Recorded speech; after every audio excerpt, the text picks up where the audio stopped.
We continue. We did chapter 307, Shin Zayin, page 625, and we'll continue to chapter Shin Ches.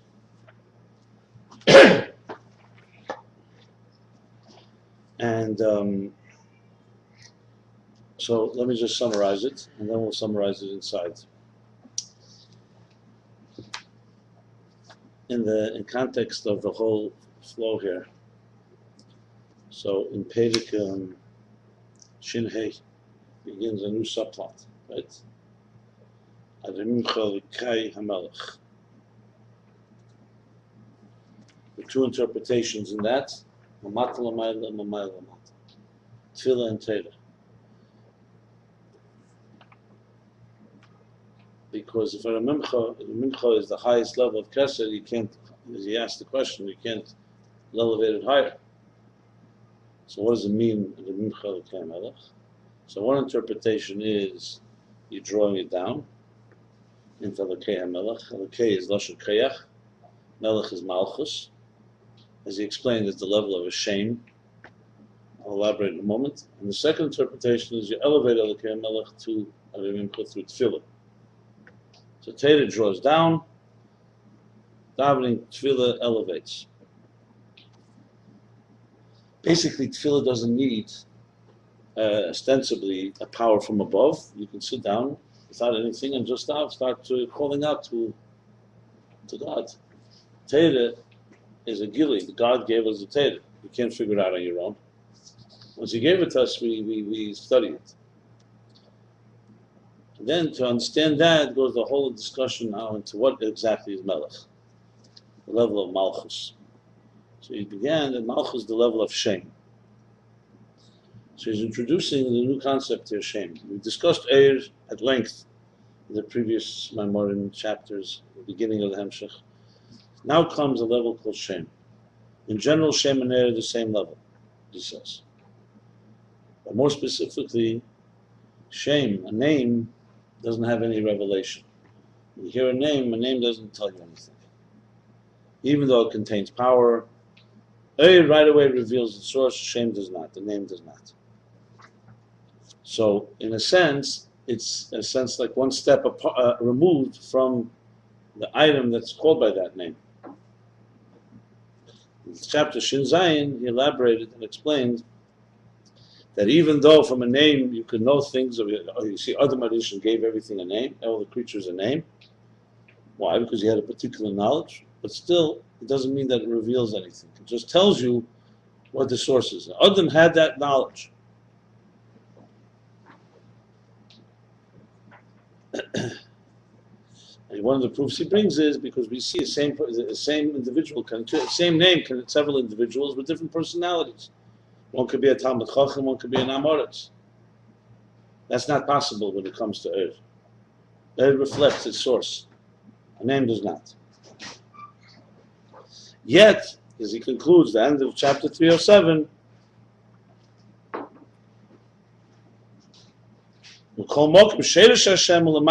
as we shall explain, the root of a name is even higher than Eir.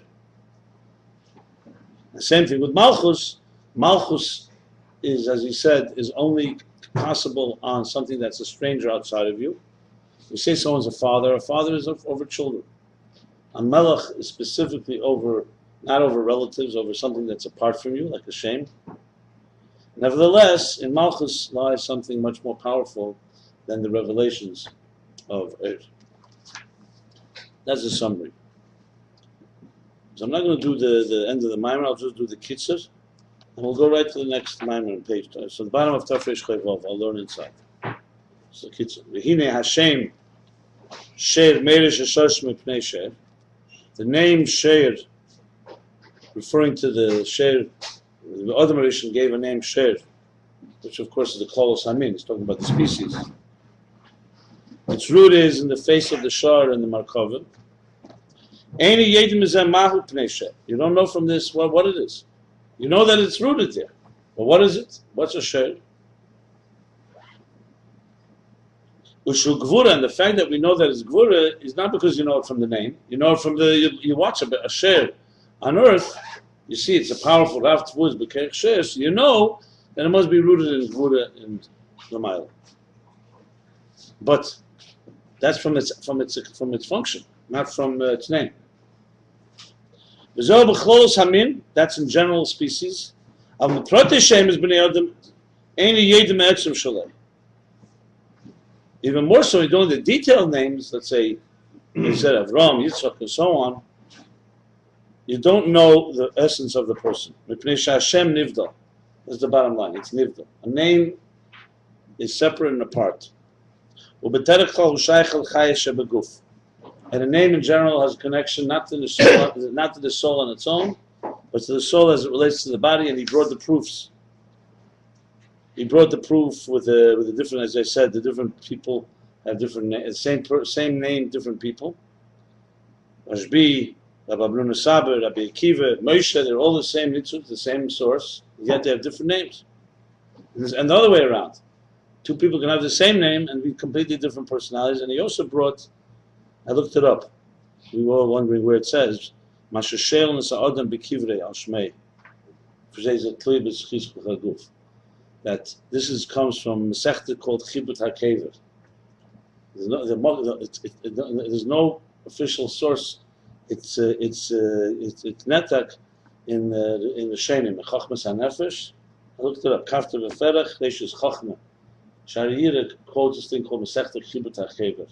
Oh, they were referring back to this exactly. Yeah, we find Eitzim Midrashim from Eisenstein. He brings a Masechta Chibut HaKever. It's one of these Midrashim, these. No. It's like a Agoda. It's a Medrash. It's called Medrash. It's called Masechta Chibut HaKever. It's like a Medrash. Like in Medrash Ela Eskara. You have these Midrashim, sort of Amoris. Eisenstein has a thing called Eitzim Midrashim. He brings. But also there's a sefer called Beis HaMedrash. You see it Zeichen in the Sichos often. These Midrashim are like Midrashim from the early years, but they were never collected anywhere. They're Bari Samcha. I mean, Reishis Chachma quotes it. You can trust it that it's coming from a. So there they bring. The bottom of Tafresh Chaf Hey. So this is what it says there. It says that when a person dies, the Malach HaMovos comes and asks him what's his name. And if he has Zichor Chaguf, he knows. If not, he forgets. It doesn't say Chibut HaKever. It doesn't say this Chibut HaKever, but in other places it says. That's why we say the Eisis name. The pasuk psukim we say at the end of Shemnesah. The reason for it is this: the Hirot. At the end of Shemnesah we say because in order we should remember our name when he comes and asks us later. And when we say Tilim by the Kever, I didn't see that that's the reason, but it could be that's the same thing. But this, what I just said says. I mean, I looked it up because we were really. It's not in my mechad. It's coming from this is a shenim they quote it. The Rebbe in the Kutasichs Chelik Yudal has a letter. He says that it's quoted. He says our meaning is to say the psukim, and he says it's quoted in Kitzur Shalah, but he didn't find it there. It's one of these Kitzur Shalah. Bottom line is the other chiddush that he said that he said was very interesting was he says Obe'inyan Hashroshim Shamaytim Mepi Hashmua. That people who have the same name come from the same root. Where's that? The parentheses. Yeah, it's a very interesting line as well. We're wondering who Shamaytim Piashmu means, because if it was one of the Rabbein, the Rebbe Rashab would have written, and he heard it from Rebbe. But anyway, to go back here, so we're learning this, Hashem Nivda. So bottom line is, he doesn't bring it here, but I saw in another mind the Rebbe Rashab brings why we give a name. If a child dies before the bris, you still give a name. This is one of the reasons for Tchisa Mesa. So in other words, it's also connected to the guf. Bottom line is bringing proofs that when you say a name, it's not for the neshama alone; it has some connection to the body, to the guf. Huh? Well, that's why the neshama of Moshe, in the body of Rashbi, is not called Moshe; it's called Rashbi. It's a different name, Shimon. Okay.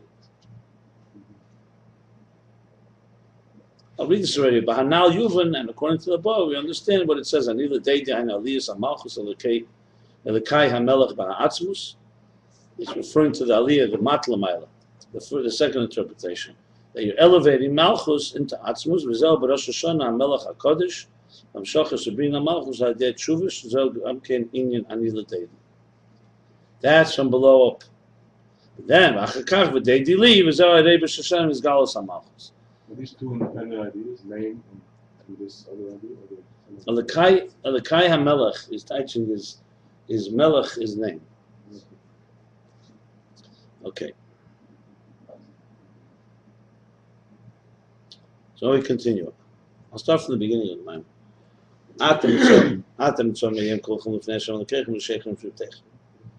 We stand before all of you together before Hashem from the heads of your tribes and so on. You do it. The Bekal Mokim Shenemar Hayem Koya Hayem Rosh Hashanah. So know that wherever it says Hayem is referring to Rosh Hashanah, the day of Rosh Hashanah. So it says Hayem. Which day is today? Rosh Hashanah. That's when this day. And he counts all the levels of souls of Israel. And says that all these levels of souls, today, Rosh Hashanah, they all stand together, equal.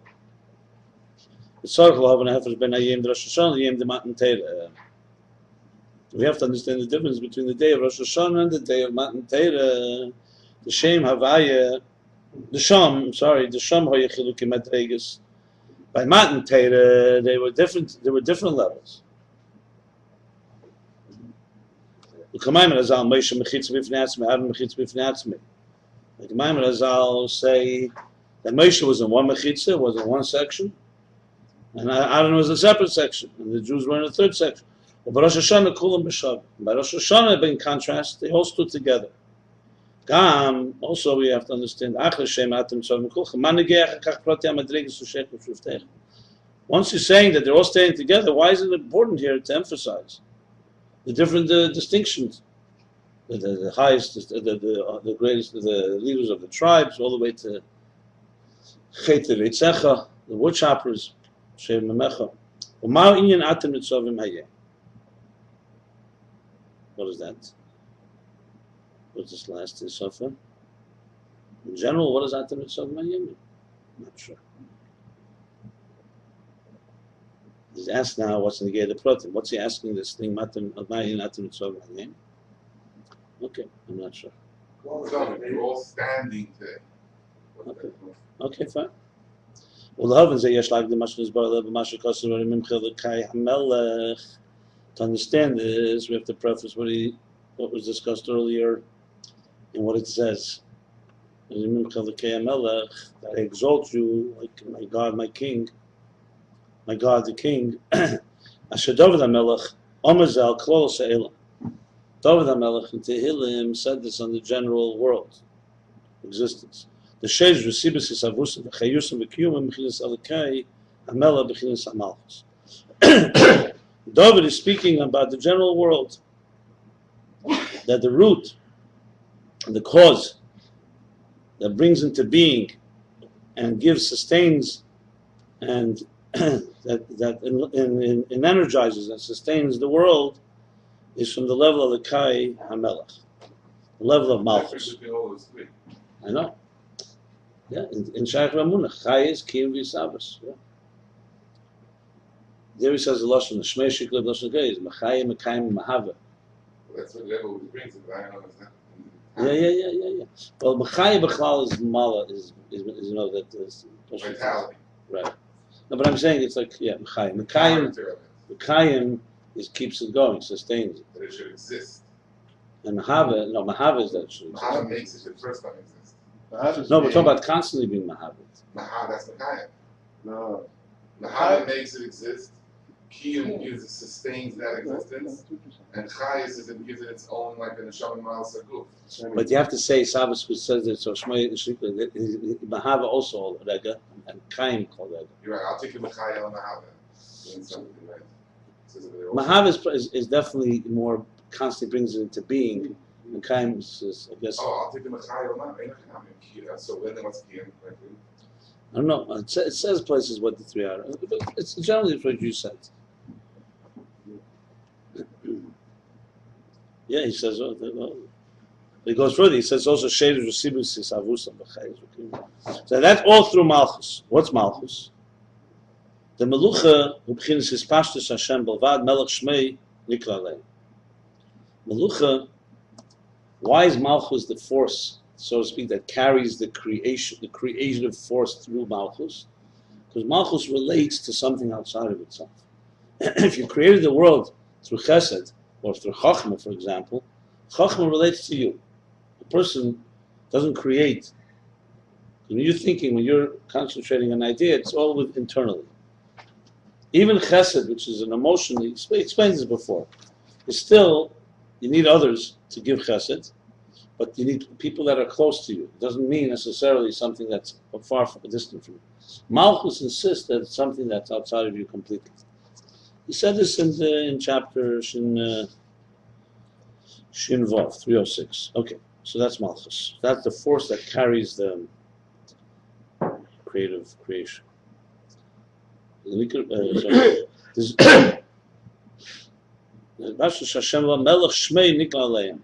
he explained that it's just a name. We don't know anything about the king. You only know that he's a king. This is all a summary of what he said. And the name, the inyan of a name, it's a hidden faculty and a separate from the etzem. As opposed, as he's going to say, Oir. You can't say Oir is nivdal min etzem. Oir is always dovuk to the etzem. A shem can be connected to the etzem, but it's definitely not revealing it. The Zohar has been Oir l'shem. All other kechs of a person. You want to understand the kechs of the Eibush. So we look at our kechs and the answer is how we understand the other kechs. And you talk about shem, I think it's the other way around. If you didn't see the Inyan Hashem by the Eibush as being a koyach by a person, would you say shem is a koyach? It's like we only know that shem is a koyach by a person that it has some type of power because it's a koyach by the Eibush. That's not really what he said, but it's an additional point.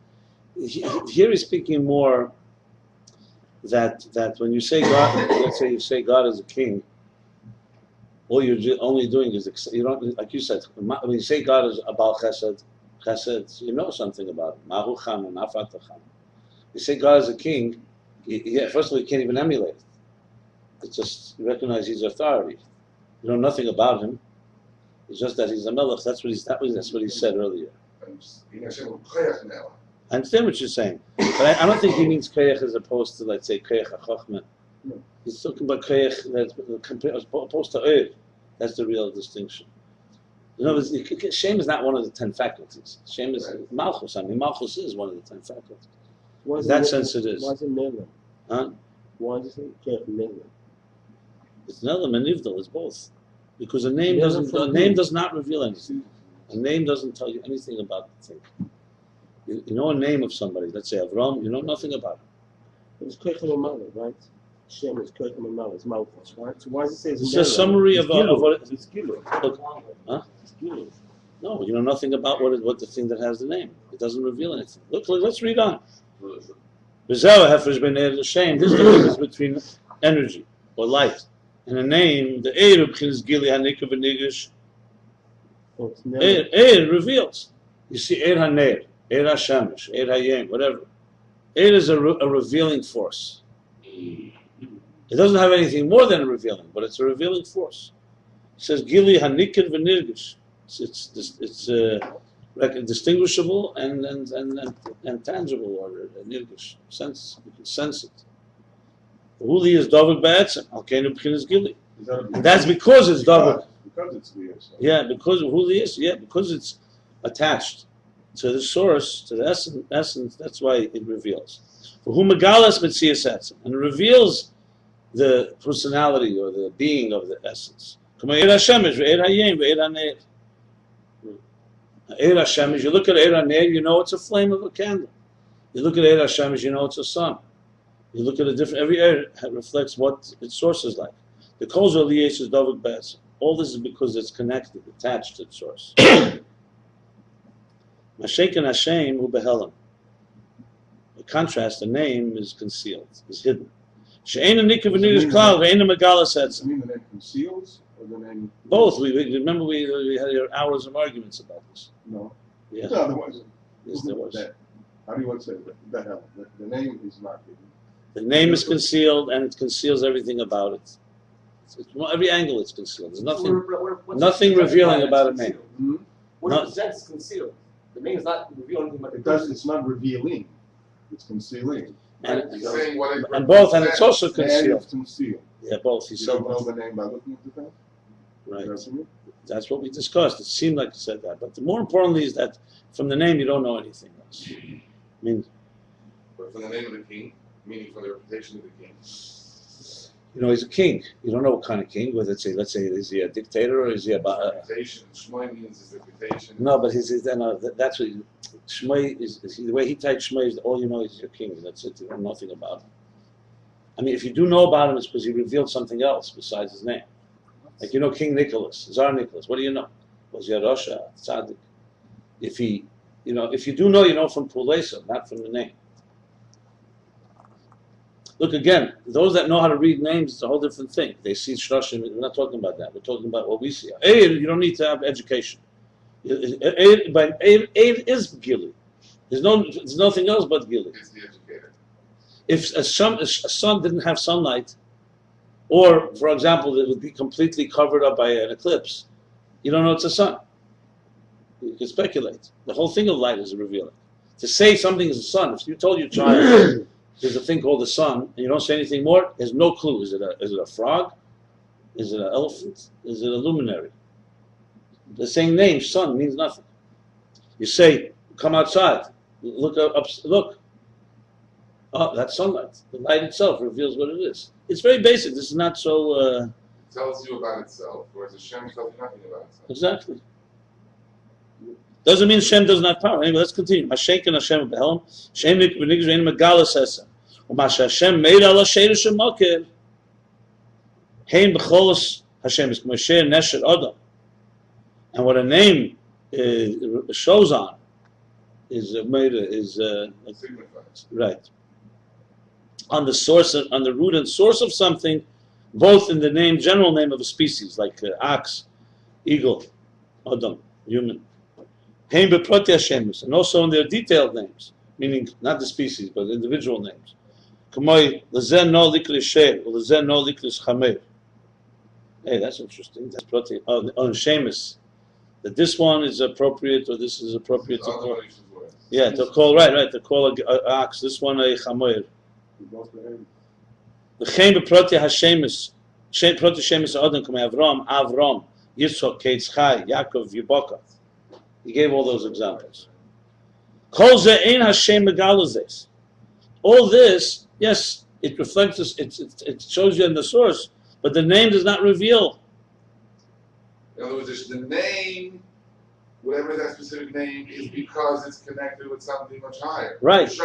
But it doesn't mean that the name is revealing Exactly, like when you tell your child the word sun, yes, Shemesh. If you study the Shloshim, you'll find out a Shemesh is because Shemesh Mogen Hashem Elokim, whatever. But by saying Shemesh, you're not revealing anything. You're just saying. So in other words, the name isn't just. He's not saying it's not a name. He says it's not a Shem Haskami. That's the key. It's not descriptive. It's not just a nickname or a name. You know, we just call it by a name. A name is very significant, but it doesn't reveal. Just because it's significant doesn't mean it reveals. And that's because the name is separate from the etzem, from the essence. The Eir, which is attached, is a revelation, it reveals the etzem, the essence meaning the name, the thing called by that name. The shem, the yeshi nivdel min etzem, ariu helen vein megalas etzem. The name, being separate from the essence, is concealed and does not reveal. Let me just make, just for context purposes. Remember, Ayin Beis is the book of interfaces. So all this is part of the interface, obviously. Eir reveals the source. Shem is relevant, is necessary for us to be able to exist and be a part. And ultimately, obviously, these two have to come together. So Eir and Shem is like a new way of defining the interface. Malchus is like, so to speak, brings the kayach, the key, to our terms. There's a reason, even though he doesn't say it specifically, there's a reason why Malchus because there's no way existence could exist if it didn't have this concealment. If everything came from Meir, we would never be able to really be an entity apart. How would you say they're the same? In what respect are they the same? But respect they're the same is at the end of the day, when you say Hoyahu Shmei Bolvad, as it says, if God has a name, generally speaking, a name means that God manifested in something outside of the essence. So shem is a manifestation. And when he said earlier, remember he said, Oyer Legaba Atzmus sees sunlight, Oyer reveals sun, because sun doesn't have anything else besides light. Atzmus is not limited to being a moyer. So in essence, even Oyer Ein Sof, he said before, is also the Gather Shem. Because at the end of the day, it doesn't really reveal. But then he said that it reveals even that part that's not a moyer. I mean, the point is, essentially, you see this, in Ayin Beis especially, there was a Torah mitzvahs. Mitzvahs is like a shem, it touches the essence, but doesn't reveal. When you learn Torah, you understand God's mind. You do a mitzvah, unless you learn the Kavanos HaMitzvahs or the Taimim mitzvahs, but with doing the mitzvah, you're fulfilling the Ratzon. It's more like a shem experience, I mean, relatively speaking. And when you learn Torah, it reveals. Hashem is telling, this is what I did. This is what I'm saying. That, it's a revelatory experience. I mean, the sugi is the beginning here. So let's continue. Shin Ches. How do you explain before Yitzchok is Ketz Chai? How do you say you explain this before? What's Ketz Chai? First with the letters. The letters is Ketz Chai. Yeah.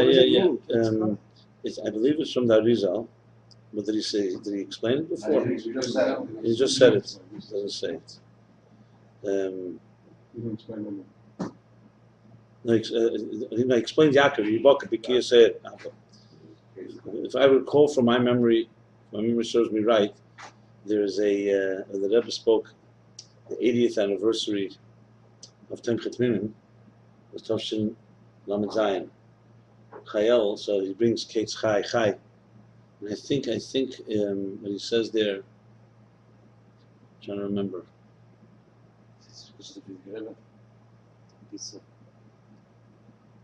Yeah, he connects it to the Kaleb also. But he says there, he types his Ketz Chai. I have to look it up. I remember. Sarah was not supposed to have children. And then Yitzchak eventually is born. It would be nice to say that Ketz will Golos. I don't know. I don't want to guess. You know what? Do you ever look at the Sir's Keli Kedalit here? Give me a Keli Kedalit. Since you asked him, let's already look. The point that he wants to make is he wants to bring that all the names of Avram Yitzchak Yankov, the letters Avram, Ketz Chai, and Yiboka, that the letters themselves, Keli Kedalit. Yeah. Okay. I eat frag, daf mezuch, and daf mekul. That's where I remember it. See, the Kabbalah will go to the source. I get it from here. As every that I get trouble. The new psukim from Shas, from Rambam, whatever. Chayel, right? I said Chayel. It was a Merzik of Abraham then. Those are those are the prime years. I remember everything those years. After that, it was downhill. Chayel, right? Where is it? You for sure bring something about Ketz Chai. I remember 100%. Yeah, Shmenim Shana, let's see. We have yet to have a decent left there for the whole of it. Yeah. Everything left. Oh, Ketz Chai. No? At least I remember he says here like this. Lahoyer sheshmei arishon shel krei dushas meir v'chami hamanal pel shotem krim Yosef v'bchinas Yisod gematria pei v'kein shem Hashem Yitzchak Ketz Chai Yisod shusiyim v'Ketz Aguf.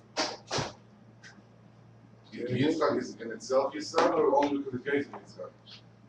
No, Yitzchak itself. It's Ketz Chai Yisod. It's siyim v'Ketz Aguf. Ayin l'kutetei l'Arizal Pasha Vayera Eitz Chaim Shalom and Al Peri Gimel. Yosef, you can say Eitz Chaim Shalom. Can say Eitz Chaim. Anyway, it looks like it says Siyum v'Ketz Haguf. Why this is Yitzchak, I'm not sure. But Siyum v'Ketz Haguf. That's what it says. What's the law? He never wrote this order. What does it mean? That's the thing. That's what, yeah. Well, anyway, yeah. So we just basically the question was just transferred from Ayin Beis to look at this. I'll look it up, and I guarantee you I'll come back and look it up. Unless you want to look it up, Kutei Larid, Hostel Kutei Larid, no. I have the English one, the apples and oranges. No. Okay. Fine. You'll be able to sleep tonight without knowing, or you need an answer right away? That's okay. Yeah. So let's continue chapter 308, Shinches.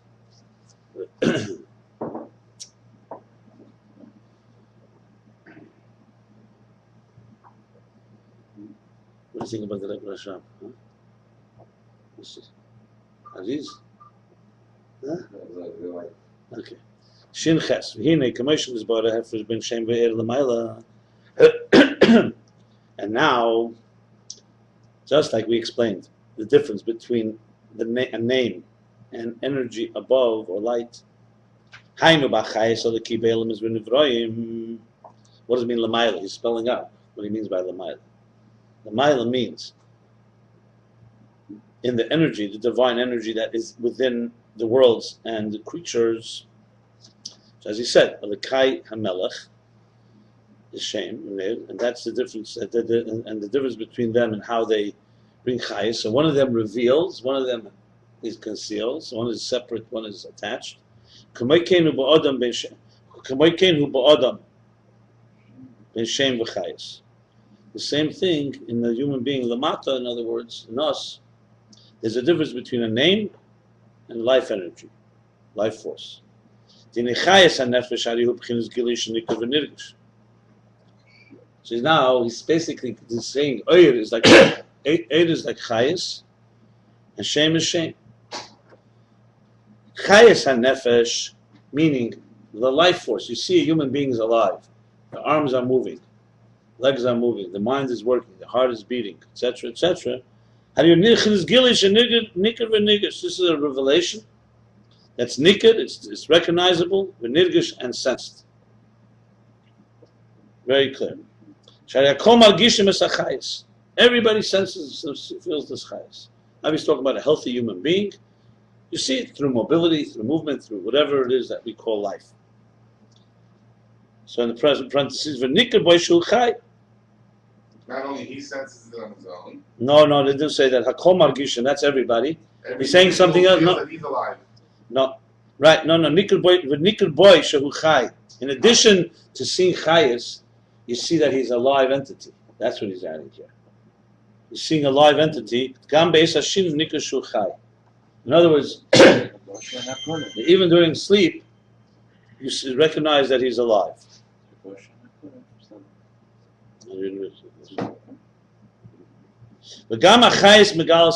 Another thing,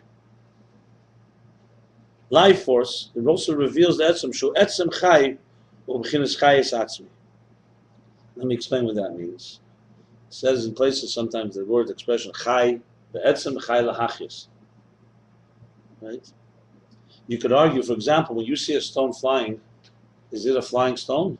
Does the stone become a flying stone? No, we know. But someone doesn't know that what's behind it. You could think, hey, the stone is alive. It's like a bird. But we know it's not. You can just see when it falls. So you can't call it chai betzim. You call it some outside force imposed itself on the stone, which usually is affected by gravity, that it should defy gravity. And when that chai stops, it weakens, or it ends, the stone falls. A human being, even a halacha, chai neses atzmei, a human being is not just that there's life force inside him. It reflects that he's fundamentally alive. The body is not like a stone that just lasts for 70, 80, 120 years. The body is actually coming alive because the soul is a chai betzim, has real source of life. The stone, you just took your kayach hazrika, your power, and you put it in the stone. In other words, You can't call the stone a bird. A bird, for example, when you see a bird flying, you could say it has a nefesh that allows it to fly. A shir doesn't fly. A human. The effect of the nefesh on the guf is not like the effect of a person's energy being inserted into the stone. But more than that, the fact that you see a person alive shows that he's a chai, that shehu be'etzem chai, b'chinas chayis atzmi. What's doing to etzem chai and chayis atzmi? Darf man verstehen? The nefesh is the etzem chai, not the guf. Not the guf. So the guf is the same. But when you see chayis, it reveals that there's etzem chai. When you see chayis, when you see a life force, you see that they're alive, it reveals that there's that the nefesh is a chai be'etzem. Why can't you say that the guf is... V'gam ha'chayis megalas etzem shu etzem chai b'chinas chayis atzmi. Etzem chai means it's fundamentally alive. It's just a fundamental. And chayis atzmi is that the life itself, the life force is that. The same as We're not talking about the guf, we're talking about the chayis. What kind of chayis is yeah, it? but the guf is the same as the stone, No, it's not. essentially. It's not. Why? Because The guf is Because you see. the same as the stone. So what you're saying to me is that when you see a human being walk around, it's just like a stone, and therefore The chayis nefesh is machayis guf. no. Can I say, it's very interesting. I've been reading this book Go about ahead. cellular biology. Yeah, This is how he defines life. yeah. That life, distinct from something else, is that it's self-perpetuating. It has an intrinsic ability to recreate itself all the time, always more. Correct. It's like an engine. Versus a like that, like a stone. Yeah, exactly. That's exactly correct. That's what he calls the definition of life. It's very clear. Look, when you see, I gave an example, but there's many examples. When you see how a person is alive, you understand that there's some engine here that has life in it, and that's what it reveals. That's what he's saying. So Etzem chai, the trailer chayis is pulled atzmi. by a truck. The trailer has no... Right, the trailer is, something else. Correct. It's not. So the person doesn't know, sees it going on the highway, thinks that it has some sort of... So, and does not reveal that it's a chai be'etzem. Exactly. And a person has self-propelling... In other words, there are fuels that just fundamentally will have a nature of giving off energy, and there are things that don't have that nature. The chayis adam that you see a human being. The chayis moving the stone. What are we like splitting hairs? It's not clear. What is it? It's simple. You see a person's alive, you know that there's a force called chai be'etzem. You know that there's an engine here. And it's not a force in something that's external from it. Right. The two things are intrinsically Exactly. bound. He doesn't say the intrinsically bound, but it's clear that that's how it works. In other places, it makes it very clear that the nefesh is mislabish in the body, not like in a stone. It's absolutely, they're completely bound together as one.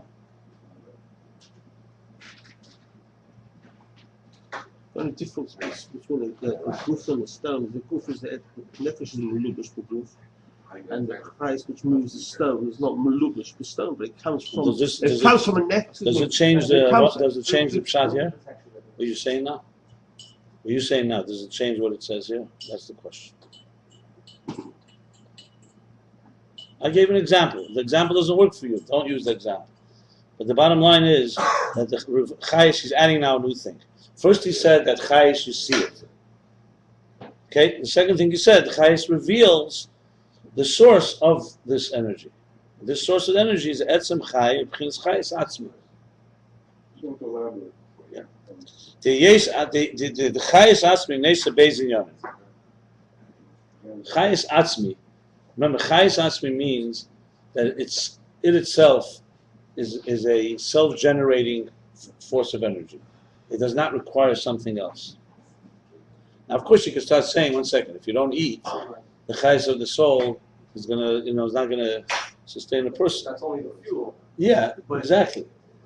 But Yep. Itself. okay. The chayis atzmi nesa beis inyanim. It carries two things. The first thing, it's not just an expression and an extension of energy. And the second thing, that it's not at all the level of transmission and revelation. It's a subtle difference between these two. Bottom line is, when you say something is a atzmi, I think we need to explain. Atzmi means that it's not defined by its expression, it's defined by its personality. I'm trying to find an example. Yeah, the stone is a good example. When you take a stone and throw it, it's only spashtus achayis that you're putting in it. And the best proof is that it's gonna the stone does not become a bird. A bird flies. It's expressing the spashes of another kind. When a bird flies, it has the nature of a flying. It's like has a flying power. The stone has no mechanism to fly. There's no mechanism to fly. No matter how much food or energy or fuel you put into it, Okay, you can't fly. let's continue. Let's see how it goes. This okay, fine. So one is not an extension, Well, that's the first one, changing spashes. and the second that it's not at all in any form of gili, because etzem biltim mizgar. Let's see. The hispashtus hachayis ubchinas ha'orash ubchinas chayis lahachis. We talk about the expression of energy, or the hispashtus, the extension of energy. That's a reflection. That's the energy to make something chayis, give energy to something else. One second, no, but it's more than that. It comes into a form of manifest and tfisa, meaning it's Islam. It's in some internalized way. Ha'atzmi, this is the first thing. Ha'atzmi ain't b'chinas hispashtus, and ha'atzmi is not in the form of extension. And l'chai b'etzem lo b'chaim hispashtus. Like Lamaila, we call him Chai v'lei b'chaim. Is that an expression somewhere? Chai v'lei b'chaim. I know there's a Chakim v'lei b'chochma. But Chai v'lei b'chaim. Have you ever heard said that? And Chai b'etzem lo b'chaim b'hispashtus. I'll explain it, but I want to read first because there's different places explains this. Let's just read on. Parentheses. Val derech k'mo hiyuli. Hayuli. We never got a real translation for Hayuli. It's a potential amorphous, nebulous state. It's a Greek word. Yeah. It comes from the word, I don't know the root of the word, but it comes from something that is, one example for Hayuli he uses often is Keich HaMaskil. Like the source of all Seichel comes from a place, you can't call it Seichel, but all Seichel comes from there. Hayuli is usually a potential state. In quantum mechanics, is definitely the state of probability before it becomes a defined state. But Keich Hayuli would be a state where it's still example would be maybe a seed. It's concentrated. The spark in the stone. The spark in the stone. But a spark doesn't have potential of anything. A spark is a spark. No, there's no spark in the stone. No, but that's not the point. But Hayuli is more than just concealed. Hayuli is a potential for many different scenarios. Well, the stone has a potential for a spark. No, that's one spark. No, Hayuli would be a seed. Has within it a potential for Yeah, but that's not Hayuli. No, the Hayuli is like example would be a seed. It could be like you see in clothing. Everything has in it the potential to be everything. It's an example. Well, it's a But it's something which has Keich Hayuli comes from Platonic philosophy. That's the truth. He talks about the Dal Yuseidus, the four elements. So you say the Aish in that state, it's more, they're archetypes. Archetype. It's an archetype of fire. But for fire, the man saying something different. That's an archetype for fire. But he calls it Keich Hayuli, Keich Aish. Keich Hayuli Sheb'asha. Keich Aish, Hayuli Sheb'ash. It's like, in other words, Aish in its source. Anyway, let's continue. Shubchinis Hamshachan Elamo Liis Mimenu B'chinis Hagili Beis Pashtus. Keich Hayuli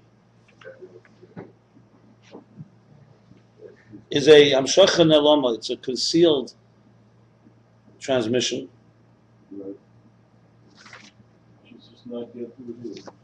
Lies Mimenu B'chinis Hagili Beis Pashtus. From it will come a revelation and extension. But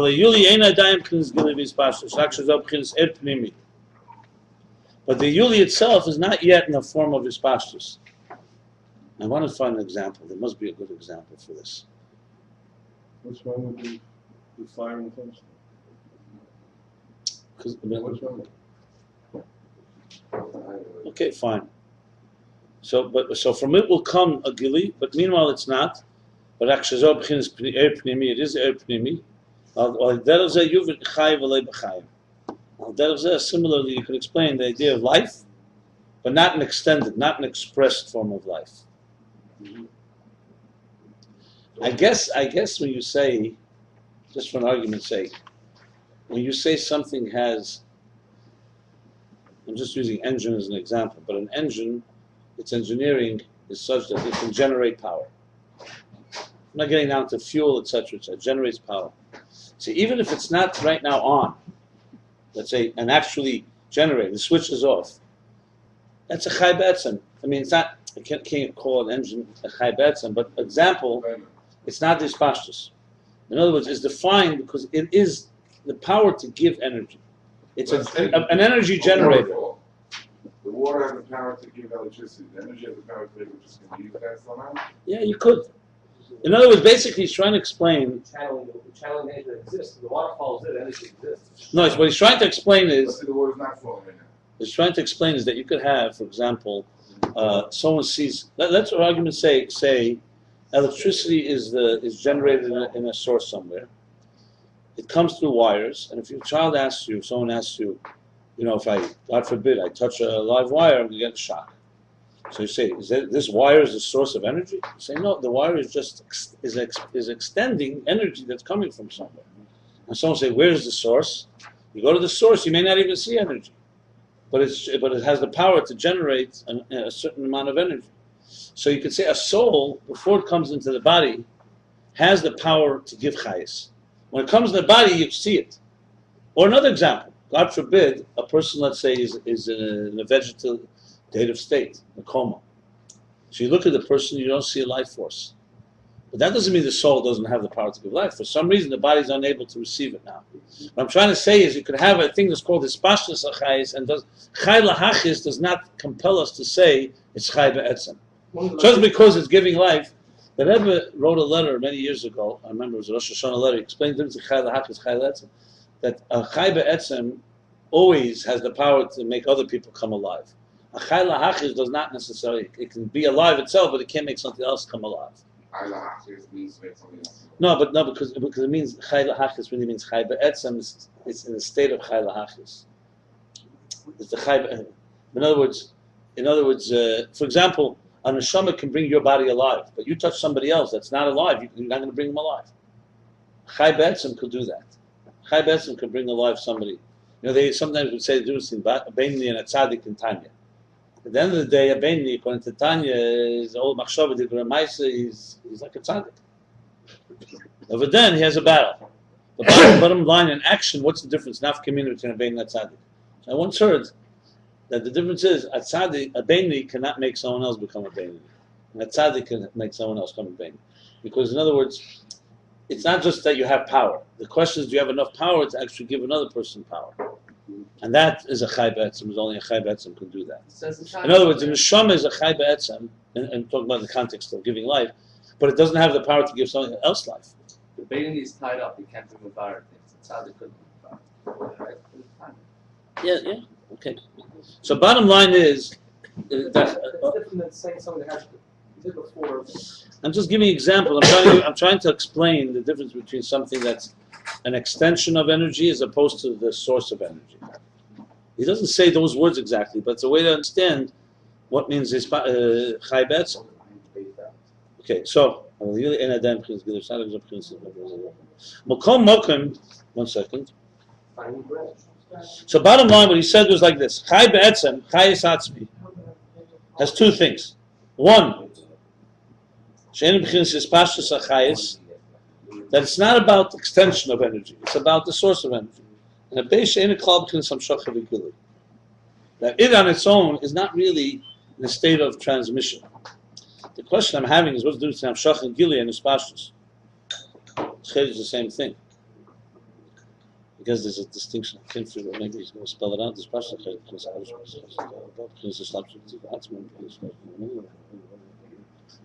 Okay.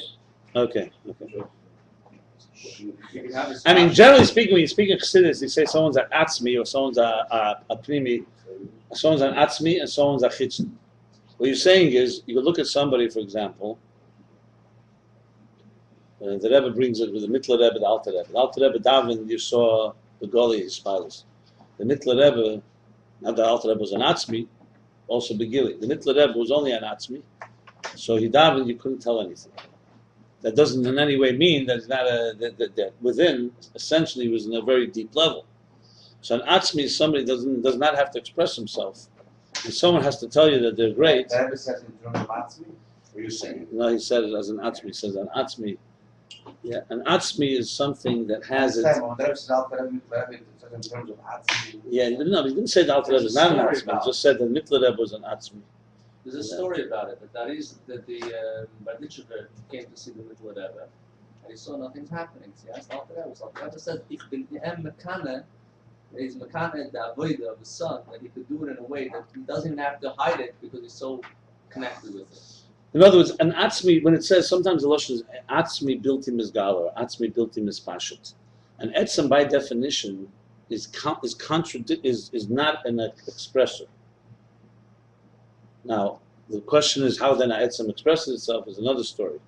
But fundamentally, an Etzem is not its expression. So as soon as, for example, a person starts telling you I'm smart, you know, it's not that he's an Atzmi. Because if he's an Atzmi, he's enough to tell you. You know, or if he tells you I'm cool, like that. An Atzmi is just it. It's just the real thing. And so that's what he's saying here. So even when he is mispashet, that's not his essence. U'makom mokum ein zeh ha'atzmus mamish, ma she'enei b'chinas hispashtus. U'makom mokum. Where's the Makoma coming? Top of page, Tofresh Chavches. Oh, Chai betzon le b'chaim b'hispashtus. Oh boy. Okay. Now he's saying something. Nevertheless, he's saying even though it's a chai, right. Even though it's chai betzim, it's still not the essence itself. That which it does not expand does not mean that it's not that it's the essence itself. It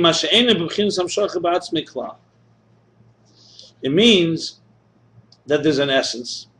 Then there's the etz chai be'etzem, which is a state where even within himself, it's not in any form of expression or extension. But it's still not the essence. So in other words, we really could say that this entity has three levels. There's the essence of the entity. There's the essence of its life force. That is not yet in any form of extension. And then there's this pashtus, when it extends. The kolza moving machayis. The kolza moving, and all this is understood from the chayis hamispashut. The bottom line is all chayis reveals all this. When you see something that's alive, let's say like a human being, you know from it, besides that it itself is a revealing force. Life is recognizable. You can see something's alive. It also reveals things to you. In other words, he's saying it's being two ways that it reveals. One is that it itself is it reveals. Life is visible. Doesn't use that expression here. Okay. That's what. And the second thing? Look, it says even when you're asleep. The second thing? 1 second. And then the second thing is that the chayis actually reveals things about its source. It reveals that it's a chay be'etzem. And it also reveals that it's not atzmus mamish. The calls are moving my chayis and mispashit. So in other words, chayis and mispashit is telling you about things, about its source. It's revealing things to you. The machayis shabab b'chinas mispashit is beginning on the yedim sha'atzmus shalei ain't a beifin kol. Well, even calls that. In other words, it's paradoxical.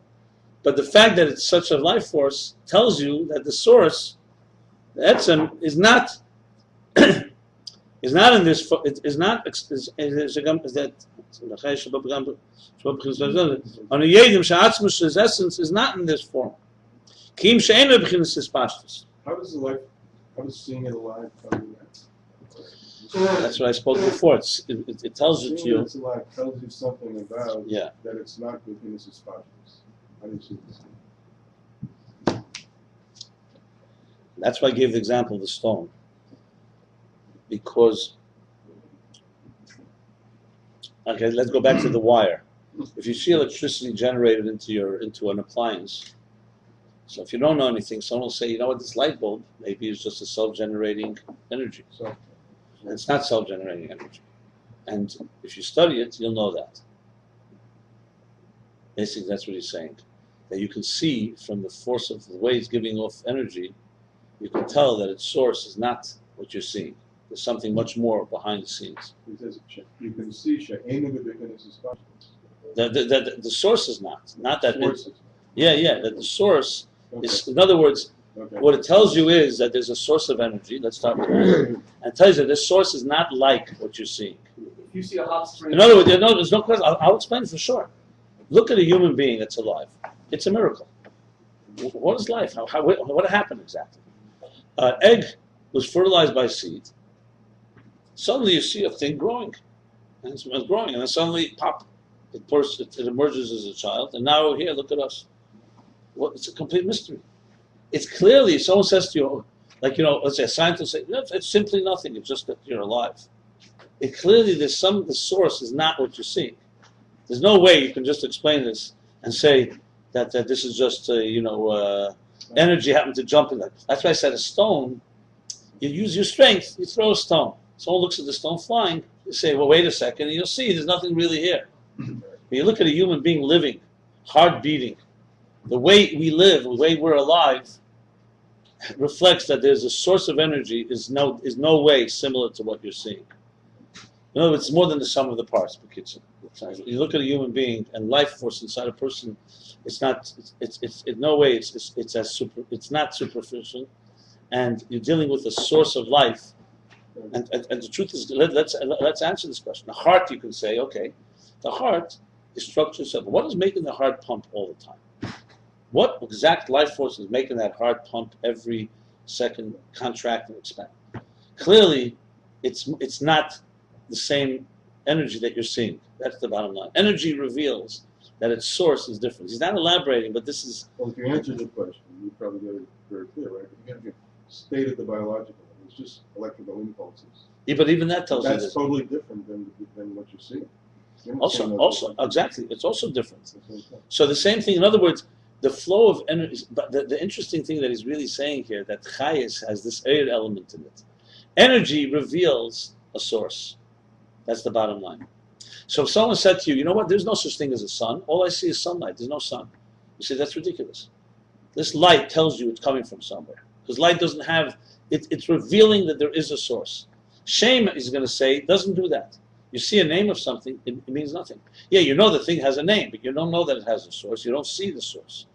That's clearly what he's saying. more than what the So in other words, bottom line is, one of the proofs that the Chavos Alavavos brings for existence, for God, is that we see a life force. Well, forget about now the organization of life. Not even talking about that. To just mere fact, like it says, what's the lashon there? The galgal something cannot turn itself. If you see a wheel turning, there's no way that it's turning itself. Something has to be turning it. And since something is turning it, you have to say what's turning it is more powerful than the turn itself, because it's giving it that type of life. That, in other words, so the life force that we see reveals there's a chai be'etzem somewhere. For sure. That's the bottom line. Franklin's work, you can't pick yourself up at a car. So there's just those like. Ein chovish matris atzmei is a lashon chazal. Okay. For oidzes, and another thing Chayes reveals to us. So far we have two things. Chayes itself is revelatory. It's a revealing force, meaning rather it's visible, and you can sense it. And two, it reveals to us deeper dimensions of the source. For oidzes, in addition to this, on yedim zeh shaloi hoya shaloi zeh ikra atzmos pasha eina b'chinas pashtus. He's going even further. So the first thing it reveals that the etzem is not a hispashtistic force; it's a fundamental force. Now he's saying, in addition, it reveals that this is not the primary role of Atzmus, that he's not extends himself, even goes further. Ki ma she'enei b'chinas hamshocha klal. That's the fundamental thing. Yeah, he's saying, in other words, it's not just negating that he's not this. But he's an essence, he's an entity that's all onto his own. He's speaking in very abstract terms. But earlier there's the expression that when you see that Moshe comes from Atzmus, so you know there's a moyer within Atzmus. But then you learn that the moyer does not reflect Atzmus because that's not the primary role of Atzmus to be a moyer. Here he's saying it a little differently. Here he's saying that in addition to what it reveals to us that the etzem is built to mispasha, that the etzem does not expend itself, is that he's saying even more. That the etzem's primary role is not that it doesn't extend itself. It's not like that's its main achievement. It is itself, it's fundamentally a different level completely. Why is it, I mean, it seems to me that he's trying to say that it's not even chai, it's not even necessarily, its primary role is not even to give off energy. The sun shines, but doesn't care where it shines. But B'Pel Mamish, it shines. Here, in a sense, it doesn't even shine. Is that what it means? 1 second. Let me continue. So we see from this that chayis is gili, is revelation, and also reveals its source. Okay. This line is a little very, very abstract. I think I would interpret the line 2 ways. One thing is like this. It doesn't mean it's megala the etzem. You could say it shows the etzem, shows that there is an etzem, not that you know anything about what the etzem is. When it says here, megala etzem, doesn't mean it's megala that the etzem exists. So you can't see the etzem. But a line before he said, we do know what what kind of etzem it is. Nobody knows what the etzem is. He says here that we do know something. Where? You know, read a few lines before. No, it doesn't say that only it exists. He says on what kind of form it is. Hold on. What I think he's saying is the following. Here's the 2 levels here. One is like Yediyas HaShlila and one is Shlila Ba'etzem. Is the expression, like this. We said that the life force itself tells you that the source is not like me. It's not like the extension. The source is not extended energy, it's fundamental energy. But you could still say that's its primary function. Is that it's not hispashtus, it's an etzem. He's adding now that you can't say either. The chayis is telling us that there's something in etzem that's beyond even the fact that it's not just an extension. And what is that? She'enu within some shachas bar? Is that yeah. what it is? Yeah. No, I'm going to explain. I'm going to explain to you. I'm not going to explain.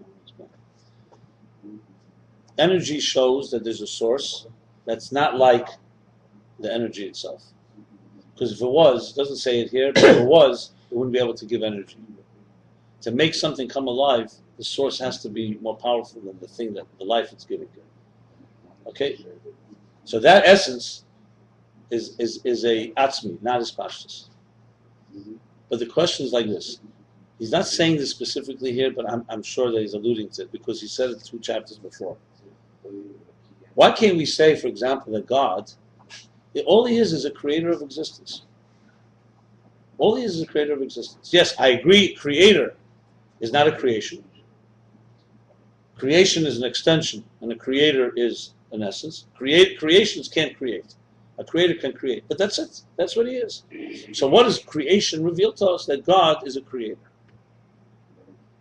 What is energy? Reveal to us that the source of energy is not energy. It's an essential state of being that gives off energy, but nothing more. But Chassidus proves that that's not enough, because if that's the case, he's still somewhat relationship with it, and therefore can't really bring something into being. So you have to say that Atzmus is even beyond being a source of energy. Before he says it in the words of, he's not a moyer. But you understand the proof for it? Huh? The That's proof for it. Means that he's not making some shachas. So he says, no, read the beginning. Machayis, we know a new thing now. That's not the main thing. In other words, that's the main thing. Yeah. Let's go back to a 2 page. Let's go back a few pages. Let's go back to page 624. No, because he's saying almost the same issue as there. 624, okay?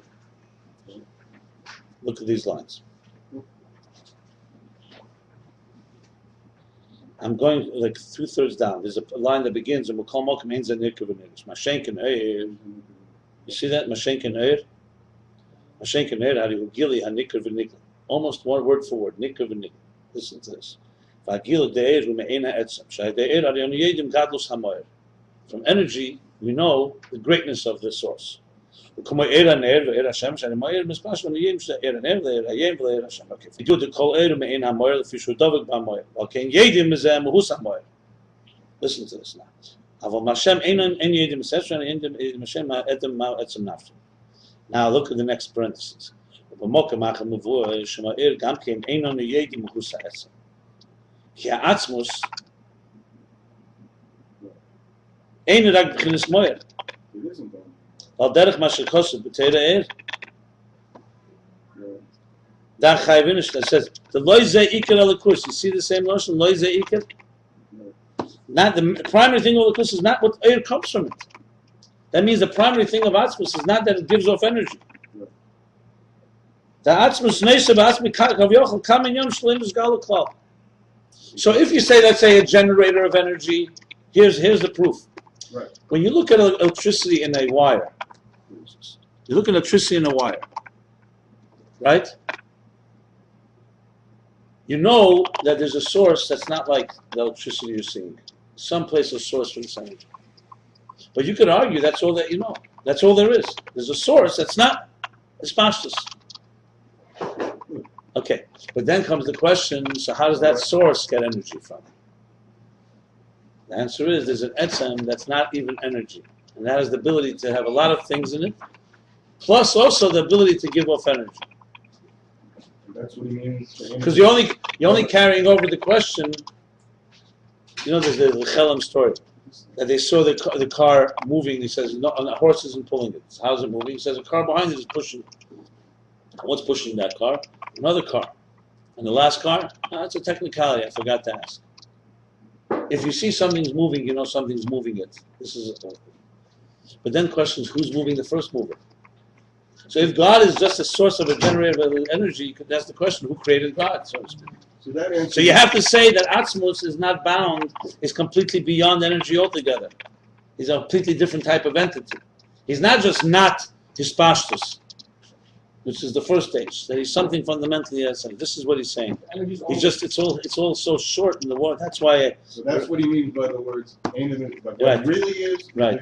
ain't of it between some shuffle. Yeah. And he's only a byproduct. That's what's in those two. In a sense, yeah. But the point is, all this energy is revealing. Look, he's in other words, if you really were honest and analyzing life, the life force inside of a human being, and a scientist tells you, you know something, it's just like electricity. Don't kid yourself, there's no third partner. The seed got fertilized, an egg got fertilized, now it's a life. But if you start thinking about it, you say, somebody tell me, there's a generator of electricity, some electricity is in here. That has the power to create a life like we know it. There has to be something that's giving that power to the electricity. What? You can't just say, it's like, they say, they go all the way back to a ball of gas. Okay, fine. It all evolved from a ball of gas. But who put the ball of gas there? They're always stuck. So you have to come to a conclusion. If you don't want to ask the question, who created the creator, you have to say the creator is completely not in the same category of Metzias than anything we can understand. That's how they answer. So it's not just because all you're doing is transferring the question. You're saying, okay, it's not Hispashtus Eir, it's Etzem Eir. But Etzem Eir has also got its. How'd that come from? Where'd that come from? They answered. They say it didn't come from it. No, they It's like you're saying God. they say that's metaphor. That's not in the realm of science. So the answer is exactly the same. That it came from Just no. like God is not created, so that wasn't created either. It was always. The primordial soup is always. Always, okay. It's eternal, with no source. Fine. I'm not getting to debate with that. I know what they say. So the question is, which one makes more sense? So whatever they call it that. It's God. Alter Rebbe already established. He said in Tanya. Tanya, he says very nicely. He says, anything you don't understand, you call teva. Basically, you call nature. That's it. It's nature. It's the nature of things. What should I do? What do you call it God? Okay. Okay. Anyway, all this chayes is megala. As long as we have a question, God will be alive, right? Hashachayes ubchins gilui megala setzim. It's basically through extrapolation, which is called Yedias Hashlila. Like you say, does God have wisdom? Well, if we have wisdom, He must have wisdom. But then you conclude, if He has wisdom like we have wisdom, how did He give us wisdom? So you have to say, He has wisdom.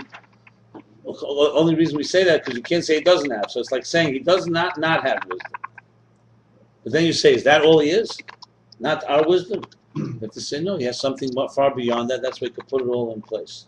There's no question that if you go that way, you have to come to the conclusion that the essence of God is a completely different type of existence. That's how we conclude it. Because there's no way, or else you're just ending up just pushing the transferring the question to the source. This line has that gap. The answer, the way why we can't accept primordial soup forever, because there is no forever. Any gvul has to end up having a beginning, because there's no such thing as bli gvul gvulim. Finite numbers can never lead to infinite. So what they do is they say it's so long, it's almost infinite, but finite can never lead to infinite. There always is a beginning to the finite set of numbers. So billion, trillion, I don't care, whatever you go, you have to get to some beginning. That's the argument by the Torah argument about why you can't say it's that time is forever. Look, it's like the story with the dog. By the time you get to the billion back there, you're so worn out you don't even ask what before. But we Jews do. We've been around. We're not interested. Like they say, what's the earth stand on? The back of a turtle. The turtle's on the back of an elephant. The elephant's on the back of another elephant. Another elephant. You keep on going and going. By the time you're 120, you forget to ask the final question. What's the final elephant standing on? That's the bottom line. Okay. One thing is clear. Life is a mystery. That's for sure. How a baby is born and turns into a complex adult like us is absolute mystery.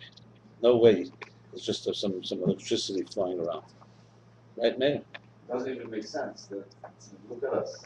Einstein's greatest line, I think, is what he says. Would be normal. Something normal. Yeah. I'm just crazy. Einstein's greatest line was, he said, the most unreasonable part of existence is that it's reasonable. Yeah. Why would it make sense? You know how many odds that something shouldn't make sense? It's billions and billions of reasons that shouldn't make sense, and it makes sense. There's a logic.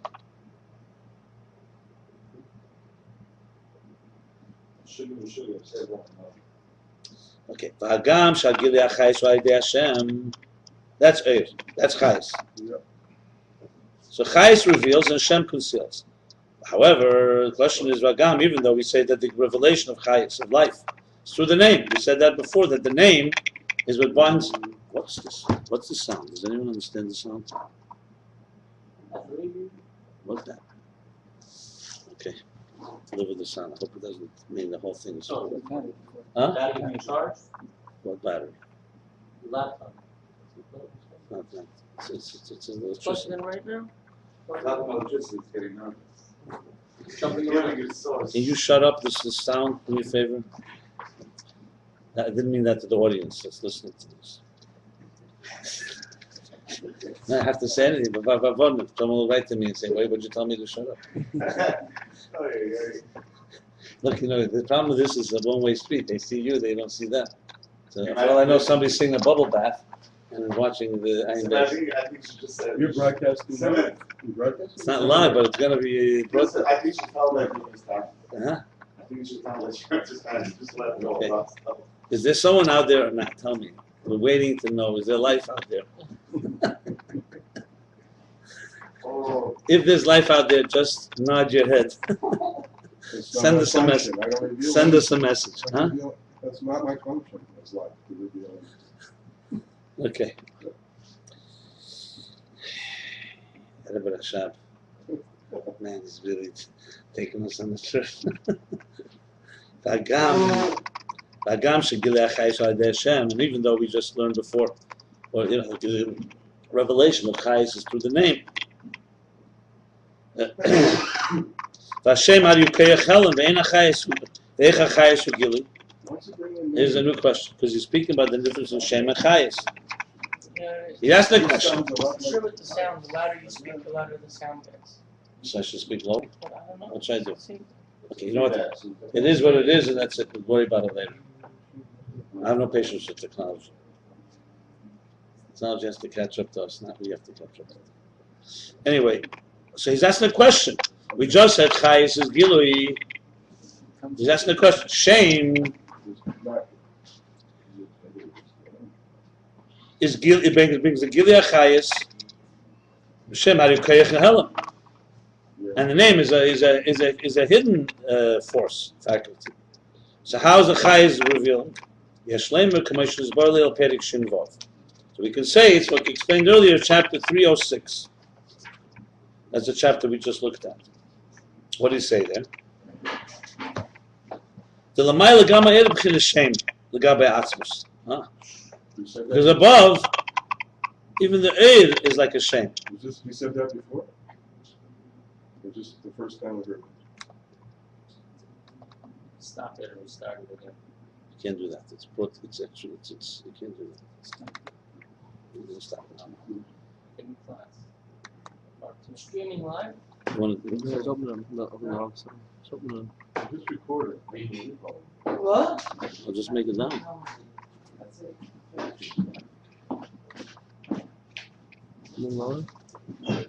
Let's continue. It could run while it lasted. So it could run while it lasted. Just unmute all. That would be good. Yes. Okay. Fine. Solved. So Did you say this before? he did say it changed Shin Vav. That Lamaila also is like Shem Lagabe Atzmus. Why? Shazel Mitzad Havdalas Atzmus Shenivdal Be'erech. That Lamaila, as opposed to, let's say, a sun. A sun is the Iker Pai. A sun is Lahoyer al Aretz. That's what it says in Chumash. That a sun was created to illuminate earth. But Atzmus, compared to Atzmus, is like Shem. A second. Because Havdalas Atzmus Shenivdal Be'erech. It's completely separate from anything. Al Kain Kolosing Ne'er B'Kin Shem B'Vad. That's why Lamaila, compared to Atzmus, the general Eir is only like a name. How does that answer the question? The question is that a name is a concealing force. And now we said Chayis is Megal. Yeah, but the source of bias is the bad some of the hell. Okay, but he's continuing. But says nevertheless, as this was also discussed earlier, in detail, he talked more specifically. There are two levels. That Eir is a level of Gili, revelation. The same things by a human being down below. The Nasa, the Mitzalmanik is Musain. God created a human being, B'Tselem in his image and his shape, form. Even though the general life energy force is like a shem, meaning it's separate. Right. Nevertheless, when you break it down in detail, more specifically, there are two levels. One is shem that's like separate, and one is air that's like revealing. Let's finish what he's going to say. Ayin Hashem u'shayach yes l'skashus hanefesh b'guf. So the name is connected more to the connection between the soul and the body. Like we explained in the previous chapters, 307. The nishmas Moshe b'gufish l'Moshe nikra Moshe b'gufish l'Rashbi nikra Rab Shimon. That the soul of Moshe and the body of Moshe is called Moshe. And the body of Rab Shimon Bar Yochai is called Rab Shimon. Same soul. Same soul, because you see from this that the name is more related to how the soul connects to the body. And we could say, we could say this is how the essence of the soul is mugdir, is Analyze. bound by the body. I'll explain that in a moment. Like we explained earlier, chapter 56, and like we'll explain shortly, close by. So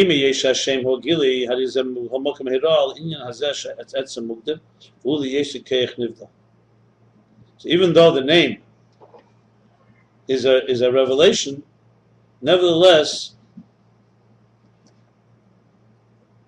it reflects and tells us that the etzem is mugdir. concealment. Not concealed. Is bound. That's because it's a separate. It has a limiting bound. Like the membrane of a cell. It's moved. Mukta means defined. Together. Now, what it means is, it says in Chassidus that nefesh, ruach, and neshama chai yechida. So nefesh, ruach, and neshama are completely manifest in the body. Chai yechida are not manifest, but they're mukta in the body. Meaning that a soul without a body doesn't have all these levels.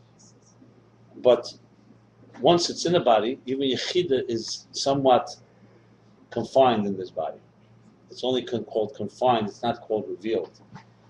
So what he's saying here is, the fact that you call Moshe and Rashbi in a different body, Rav Shimon, is telling you that not just the lower levels, the whole neshama, even the chaya, is also bound to the body. See, that's what he's saying. So even though the name is a certain gili, nevertheless, it's telling you that the etzim is moved, and it's all because it's a separate thing. Meaning that the name is not reflective of the way the neshama is all on its own. Bottom line. A little complicated, this parenthesis. This whole chapter needs over. It needs a lot of ego here. To be very honest. It's only that relationship that Let's finish reading and then I'll go back and understand it. I don't want to speculate here. Being that the name is a revelation from the soul and it reveals that etzem. I'm sorry. I'm sorry. My mistake. Bottom line is the following. He asked a question that isn't a name a concealing force, and a name is what connects the chayes. So the Rashab is answering, that's true, and there's two things going on here at once. Compared to the essence of Atzmus, and the same thing, the essence of the soul, everything is like a level of shame, because it's apart from it all. But within itself, this gufa, there's a one part that's more revealing, and one part that's more concealing. That's his answer here. So initially, we were just going to say there's two things, chayes and shame. He's adding that even chayes, that reveals, compared to the real essence, is like shame. But the interesting thing before he said, if you remember, that chayes reveals even that is beyond chayes. So in other words, chayes is revealing that it's concealed, if you want to think about it that way. Chayes is telling you that the essence is really concealed from us and a mystery. That's the twist here. So there's a part that chayes reveals about the personality of the source, and there's a part that chayes reveals about the mystery of the source. That's what he's really saying here. That's the breakdown of error and shame. So if you want to talk about the shame level, is the more the concealer. The error is more the revealer. And they're both in chayes because, as he said, based on what he said in Shin Vov, that the etzem, everything, error and shame, compared to the etzem, everything is like a shem. But yet there's two levels here. The parentheses, however, I still do not understand completely. But let's continue on. So bottom line is, the way it is above, so let me just like this. Atzmus is beyond Moyer. You can't even call him a source of life. That's not his primary function. But he chose to manifest. And when he manifests, Oyer is Megala something about him. What is Megala? Two things. It's Megala that the Eibishter has Oyer and is giving us something. So we have a certain similarity. We could say we understand him a bit. But it's also Megala, the Shem. It's Megala that he's completely apart from us. So that's the Shem part that is the concealing. And that Shem is what he says, that Shem is what gives chayes. He says, Shugila Chasha Adei Hashem. Yeah. It's both revealing and concealing. That's the bottom line. Same thing is lamata by a human being. When you see a person's alive, you know there's a nefesh. What do we know about this nefesh? We know one thing, it gives energy. Because if it didn't give energy, we wouldn't be alive. We know that it's etzem and it's built in mispashit. So its energy is not the way the energy it gives. But then we know something that we don't know. It also reveals to us that it's something that it's not in our capacity to understand. That's what he's saying here very clearly. The parentheses, however, is what makes it that etzem is mukdar. Ah, that's what he means. Etzem is mukdar. In other words, the name is telling you, Rashbi tells you this person is Rav Shimon. And also it's telling you about the etzem hanefesh.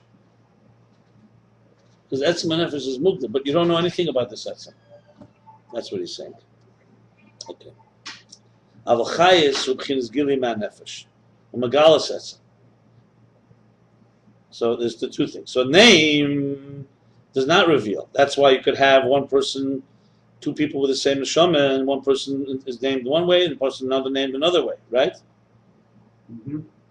Ayin Hashem Shaychis discussions on Shofar B'Guf. Aval chayis. That's the name is primarily connecting. Remember, we said Malchus connects the source to strangers, to something outside of it. So a name connects a soul to a body. But Chayis, we're talking now specifically, not in general. In general, they're both distant. Chayis, life energy, life force, that life force is a revelation from the soul and reveals the etzem. Just like Eir above reveals the source of Eir, the source of energy, the energy, same thing, life energy reveals the essence of the soul. Would this be like Rav Shimon different than Rav Moshe? Their liveliness is different.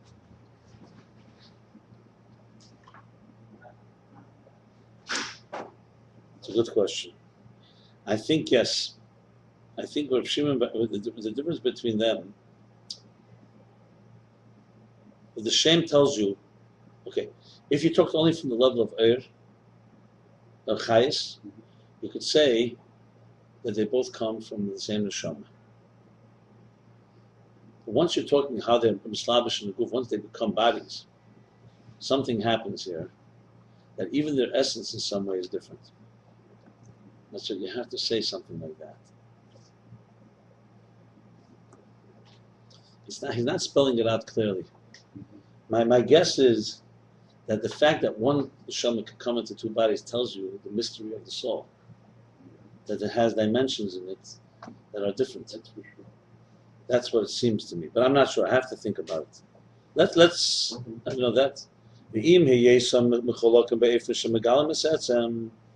even though there's a difference of how they reveal the essence, he's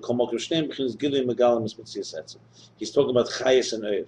That even though the energy of the soul reveals the essence of the soul differently than eir above reveals the etzem, but both, in general speaking, nevertheless, both of them are a revelation that reveals the existence of an essence. That's a reason. Yeah. Nothing about it. Let's put it this way. You look at the world, and you see I'm just giving an example, and you see the order of the world. It's no different than looking at a book and telling you there's an author. The world dictates that there is an author to this book. So right away it tells you, and you know that an author is always more than the book. And now you go even further, you know that the author, not the ikar of the author is to write this book. And you know further that an author is more than an author. Right, exactly. That's exactly what he's saying. It's not as ikar to write the book? Right. That's not the primary thing of the author is to write a book. And the primary thing of the etzem to be an author. It's one. So there's something that it reveals and something that it conceals. Something that it reveals, it tells us. The Oyer tells us there's an author. It tells us the author is not like the book. It tells us that he is not primarily an author. But that itself is a shem, because the shem is telling you that he's not us. That's something that's nivdal. It's not the sunlight, for example, doesn't tell you that the sun is not a sun. That's basically what he's saying here.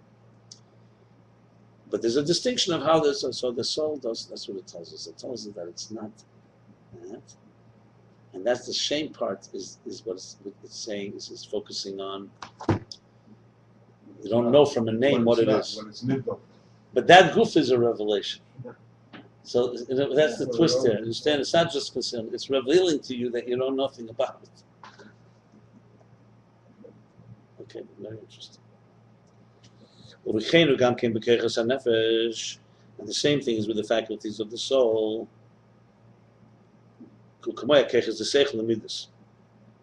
like the faculties of intelligence and emotions and feelings. That even though they're not the essence of the soul, nevertheless they're faculties of the soul. Good, they're not the essence of the soul, but to say that they're not coming from there, they're absolutely a revelation from there. We say the energy of intelligence, the energy of midas, of emotions.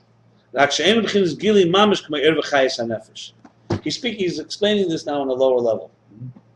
Just like energy of life energy, reveals to us that there's a soul that's beyond the life energy. And a soul beyond that, Keichus and Nefesh tell us that they reveal that this Nefesh, this soul, has these faculties. At the same time, they're not the essence of the soul. But now he's distinguishing. The first thing he was discussing. Faculties are not the same type of revelation, mamish, literally, like the energy and life force. This is a gili pasha, a shapeless. You can't really define. When you say life energy, what does it look like? You can't define it like faculties. He's going to say define. I could see, I could hear, I could think, I could feel. And also, they come b'derech hamela. Life, when the soul enters, it just automatically gives you life. Faculties have to open your eyes. You have to use your mind. So he's going to say that. It's not b'derech hamela. Okay. So one thing, keiches are different. He's distinguishing, but he's giving an example, but he's distinguishing. Whereas faculties, they come in a shape and form. And the revelation is not b'derech hamela. It's not just poof, life is coming in. You need to have containers. One second. You have to have dafka containers. Well, by the yigiyah dafka, it comes through effort, exertion. The yigiyah is a faculty you have to work on.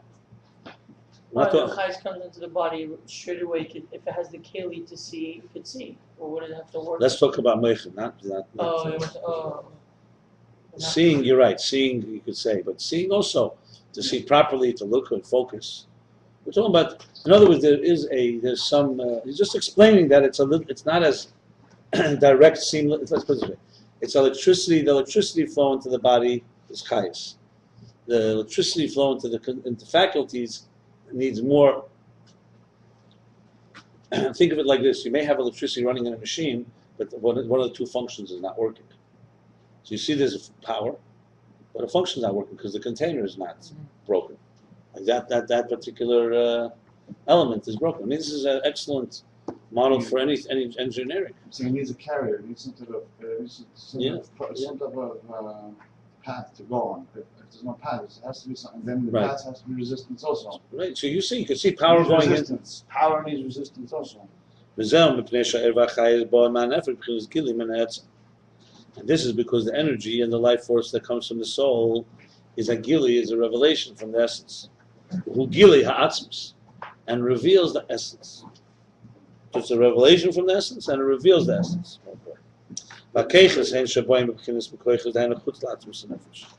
Whereas faculties, they come in as faculties, that means that they're outside of the essence of the soul. Nevertheless, they do share this element that they're a revelation. And the soul is revealed in them and through them.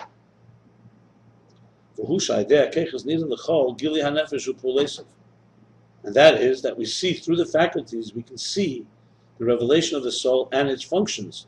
Shemaskil haskalas, conceives of ideas, b'keich haseichel, with the power of intelligence, mashpia chesed b'keich chesed, and transmits and imparts love or chesed, kindness, with the power of kindness.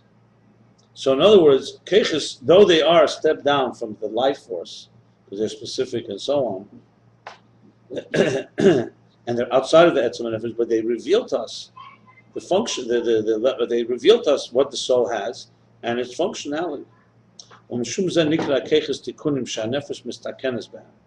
that's why keiches, faculties, are called tikkunim. In Tikkun Zeir, we say Pasach Elyo Friday. that they're called the Chad Inus Tikunin Lahon. Why? Because nefesh mistakenes behem. The nefesh mistakenes literally means repairs, but mistakenes also means like ornaments. It's adorned by them. The soul, in other words, is expressed through them. Because the soul works through them and is revealed through them. Like he says in Tere'ed, the Maimon Pasach Eliyov Vayera. And now another thing, and also through the faculties we're able to know the soul as it is in its root and its source. Like Shammai and Hill, they come from Chesed and Gvura. Shammai is Gvura, Hill is Chesed.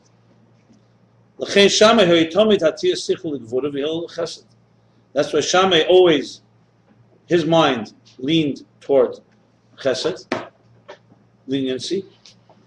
And Gvura, I'm sorry, Shammai leans Seichel lean toward severity, stringent. The Hillel Chesed, and Hillel lean towards Chesed, kind, lenience. Even though they're only faculties of the soul, and not revealing the essence of the soul, like the life force. Nevertheless, they are commensurate with, and according to, and reveal the essence. And they have a closeness to the essence. Because the soul has pleasure in its faculties. Like a wise person when he conceives of any idea. His soul has pleasure from it.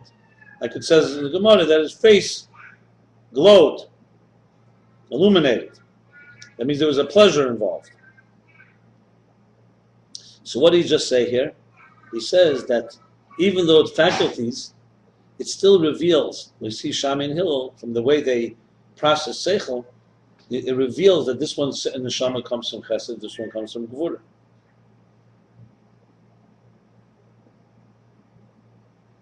So now we're talking Chayes, now he's talking about Keiches. Okay. The same thing, that's Maskel, Chochem. That's when he conceives of an idea. The same thing when he comprehends an idea, it also has in it great pleasure. Same thing with Chesed. A person who's good and kind has great pleasure from transmitting and imparting kindness. Like Avram Avinu, we see Abraham had great pleasure when he bestowed kindness on others. All this does not exist with a name. So he's so far been discussing that chayes of the nefesh is like oir.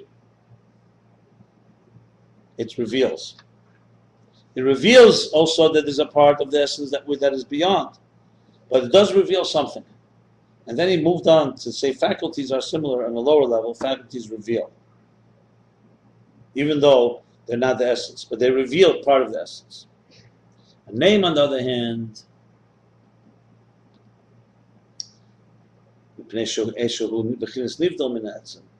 all this that we spoke, a name does not have because it's separate from the essence. Nevertheless, we cannot say that a name has no relationship with the essence. We see when someone is called by name, he turns to his call, to the one who's calling him. He responds. The essence of the person, not just his superficial levels. The essence of the person responds to when you call him by name, he turns toward you. The same thing as the spirituality of the soul, the spirit. That the energy that extends, manifests through a name, and manifests and manifests in the body canal like we discussed earlier. The name connects the soul to the body. That's why there's different names even for same souls, like Shimon and Moshe.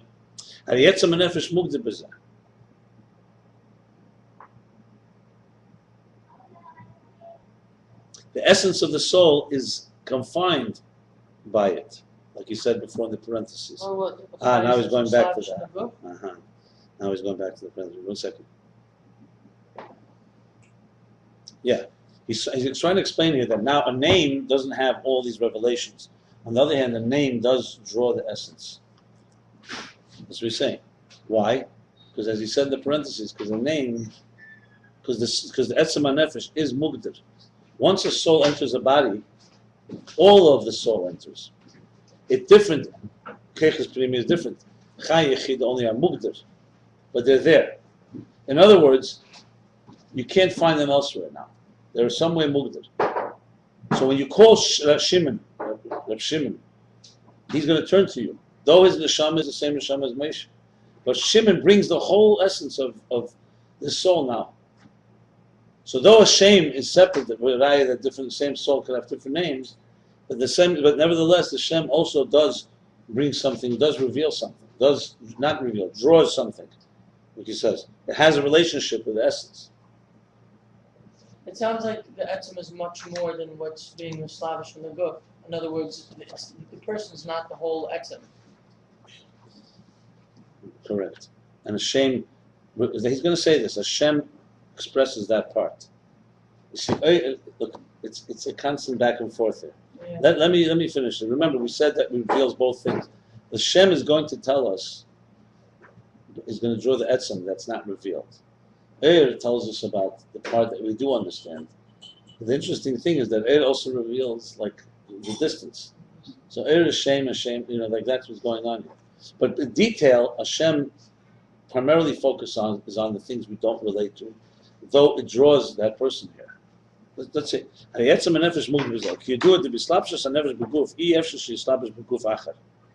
he's elaborating what he said before in the parentheses. Remember I said I wasn't clear? He's now going back to it. When a soul enters a body, it cannot enter another body. If you say Chai Yechida are not really manifest in the body, you could say, you know what? Nefesh Ruach Neshama is by you. Chai Yechida could be elsewhere. He's going to speak about this. He's going to speak about Hamnun Saba. Yeah, right here. That's the proof. The proof is going to be Eliyahu Novi comes to all the bris. He's not going into a body. But there's situations, once you go in a body, you cannot come. You could argue, why can't someone in a body be in two places at once? He's going to say this now. Like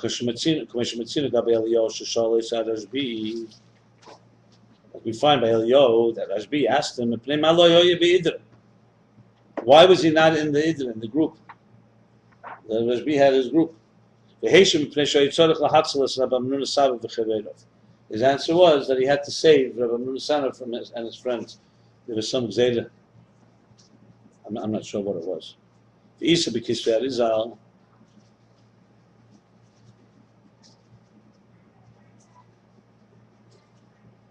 It says in Kisvei Arizal, the writings of the Arizal, to the Kfeidish Rabbi Saba, that because of the honor, respect of Rabbi Saba, Yitzarech Liz Beguf Dafke. Why couldn't he be in both places? Right. He had to be Dafke specifically in a body. The same thing, to honor Rashbi, he also had to be in the body. The Efshel Neshama Liz Bebeis Gufin, and a soul cannot be into two bodies. But he continues now. Mashal Yo Nimtzu B'Bris Mila B'Rega Echad B'Kama Mukemis. And Eliyahu was found by Bris in 1 second in several places. That's only a spark of his soul. When he comes into a body, where the soul manifests in it, he cannot be in two bodies at once. So we see from this that neshama, the entire neshama, is mugdar b'guf. That's what's really explaining that parenthesis. Let me just go back a second. Let me just read it.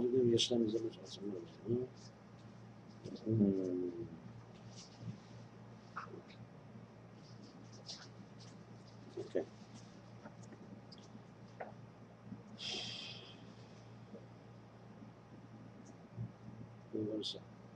But just amazing. It is going to be that way. It's going to be one neshama and many gufim because of the gilgulim. It's the same neshama that comes down in different bodies. It says in Zohar that the neshama is broken in parts. Yeah. And will go to each body according to the name that it had. There'll be different names. But it's the same neshama. Its root is the same neshama, but its neshama breaks into it. It says this befedish. He asked this question. So Yeah. which body is going to stand up? So it could be the neshama. So first there's answer.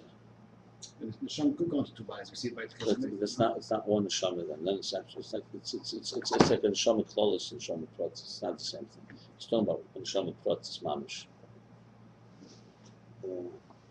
That's what he's talking about. Neshama protz mamish, like Eliyahu, as he is Eliyahu. Look, it's complicated, but basically what he says there in Zohar, I guess the question he's asked, which body? Well, let's say a soul was in 5 bodies through this shitafishnim, through this. Which body will arise? So the answer there says the body that was mizach, but then the Zohar continues. The reason the soul comes down a second time is to finish something it didn't do the first time. So which one will it come? So the Zohar says that it says clearly, nefesh, ruach, neshama. It says the neshama will come in each body, will get its section that it did. It will be like 2 different individuals. In other words, both individuals. 5 people can come. That originally was one soul. Let's put it this way: if that one soul had done the job and never had a gilgul, it would have not have to necessarily do that. But once it did, it's almost like shneim sheichs metalis. It comes down. The soul could be break into parts, but once it breaks apart, it cannot come in another place. The best proof would be that it has to come in a second gilgul. Why can't it just right then just split off and go to another person? It's not so posh. The point I'm trying to say is that Moshe and Rashbi will both stand up at Chis HaMesim. Okay? Not just Moshe. Ayin and Rashbi is the neshama of Moshe. Because they clearly are different parts of the neshama, of that same neshama. Wait, the Rashbi is Pashtush of the Moshe, or is Not as Pashtus. That's Pashtus is another story. He's talking about, because he's saying clearly he has a different name. It's a little bit different Aved. That neshama that goes down in this body. Rashbi came down The Yom before Hadin, Moshe they tell him to go back to do exactly what he didn't do. So it's the same neshama. It's not another part of the neshama. No, because remember, it's the soul. And Rashbi comes down. So Moshe's neshama is still upstairs. He doesn't say Moshe's neshama is absent from upstairs until Rashbi's life is over. It doesn't make sense. He wouldn't say that. Moshe's busy on a mission right now. We'll be back in 80 years. It says in Chassidus that Moshe Rabbeinu is already learning Gan Eden 3,000 years. Right. So that means Moshe still stays there. That means that Rashbi is. So it means this has to be a split. No, you have to say. Now the question is a good question, because the answer is like this: if Eliyahu can't come 2 places because of the Shem Beguf, so how can Moshe and Rashbi come together at Chis HaMesim? The same neshama in 2 bodies. The answer is that clearly it's parts of the neshama. Each of them have a different part. It's not the same soul exactly. The problem starts when Rashbi was born. That's when the question becomes. Not something the case makes even before when he's born. They need Moshe's normal Lamila. If Moshe's neshama goes to the Rashbi, you say a neshama can only be one. If it goes to the physical body, You have to say it's a part, right? You have to say it's a part of it. Exactly. You can't say it's exactly the same. Yeah, it's correct. But there, it's not such a problem for Chis HaMesim. Chis HaMesim, you could say the Neshama Moshe came now down at Tzir of Rashbi, and it's exactly the same neshama. But you don't have 2 people walking. I know. But does it mean that Moshe is no longer a Lamaila? No, because Seruch is a different thing. Right. So look, it's a good thing. No, what means Lamaila? It means it's Lamaila and Lamata. That's and when even when Moshe was down Lamata, it was only Lamata. It was also Lamaila. No, right. That's not. The problem is, like you said, Eliyahu Novi, B'tzat the COVID, Rabbi Nun Sab and Rashbi could not be in 2 places.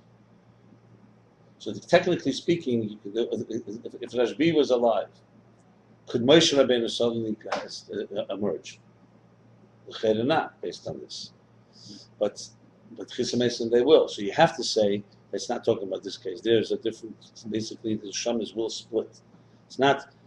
In this case, you need. Let's put it this way: if you needed Eliyahu Novi to be at both these people, and he split, and one was called Eliyahu Novi, another was his Gilgul, and another thing, that's possible. But that Eliyahu Novi, that part of the neshama, that body, that cannot be in 2 places. So in other words, also you can have the split. The Moshe part is in Moshe, the Rashbi part is in Rashbi, but you can't have the Rashbi part in both. That's the bottom line. It's not going to be 600,000 people in Mashiach. It's going to be billions. Yeah. And remember, as Shita look, you have to remember neshamas are a neshama. Moshe, if Adam and Chava had not eaten from the tree, you could say Mashiach would have come. You never would have had millions of people. So what's with us? Because we're all dichel in the neshama of Adam and But Tchisa Mesim is definitely not going to be just two people. So clearly, right there, you know that a neshama has the power to give. It could be break into many parts, and each part is like a full life. The challenge is that we spoke is, let's say, a zivug sheni. What do you do then? So but there comes a different problem. You see, most people have the issue because I want to have my husband or my wife. I remember them and saw them. But you could say, love, it's not forget about what you saw. It's not about physical seeing. It's the neshama that you have. Your connections with the neshama. And maybe will two bodies look alike and have this, that's a strange one. It's hard to imagine. So let's say a person has two zivugim, and the first wife died. So who's going to be, or the other way around, the first husband died. So you'll make it more husband's not a complicated. problem, because he can have many wives. Can you say Yeah, I that? understand. It's only But the other way around. okay, fine. Once she remarries, yeah. So what happens then? So what happens then? Once she remarries, she can't go back to her husband. So what happens now? So you have two husbands here. I'm glad you solved half of the problem. So you have two husbands. The problem is, do they look alike? That's another issue. With Tchisa Mesim, you look alike. That's another issue. Okay. Let's go back here, and the Rambam says the things we don't know, we just don't talk about. That's it. No, it's interesting. You have to say that they both will definitely have a connection to the soul of the person. And this wife has this part of the soul. This one is two separate. It's two separate people. Obviously, there's not going to be anything from kina and pettiness. So also the chamitis. So that's not an issue.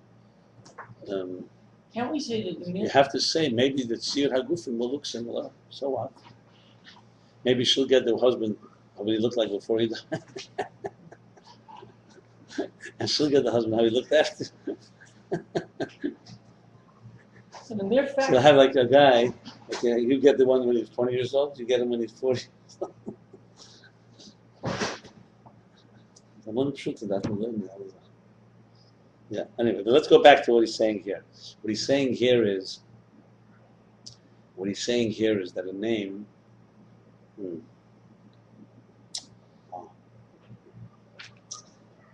that a name still has a connection to the etzem and draws down the etzem. So we're saying that's why it's mugdal in the guf. how could a Even name a name. draw down etzem and then the neshama have two different names? And so the neshama doesn't have names. Only the Sorry, neshama the guf the has names. person have two different names, and the Torah. Let's say Reb Shimon and Moshe. Yeah. Because it's different skashas to the guf. Their bodies are different, so therefore there's a different The name. neshama has a different connection to the guf. Oh. Yeah, that's the problem. He said that clearly. That the shem is because it's kashus and the shem the guf. Pure souls in heaven, and it's hard to understand because where's neshama says be right now? Where's nishmas Moshe Rabbeinu? You have to say because after they did their aveda beguf lamata, that once they would return, it's different. They do have to. There's two different elements. They have a commonality. Before they came down, once they came through a guf and did aveda, Rashbi right now is in Gan Eden somewhere, and Moshe is in Gan Eden, even though they have no bodies. But that's because they once did have bodies. So the body affected that distinction.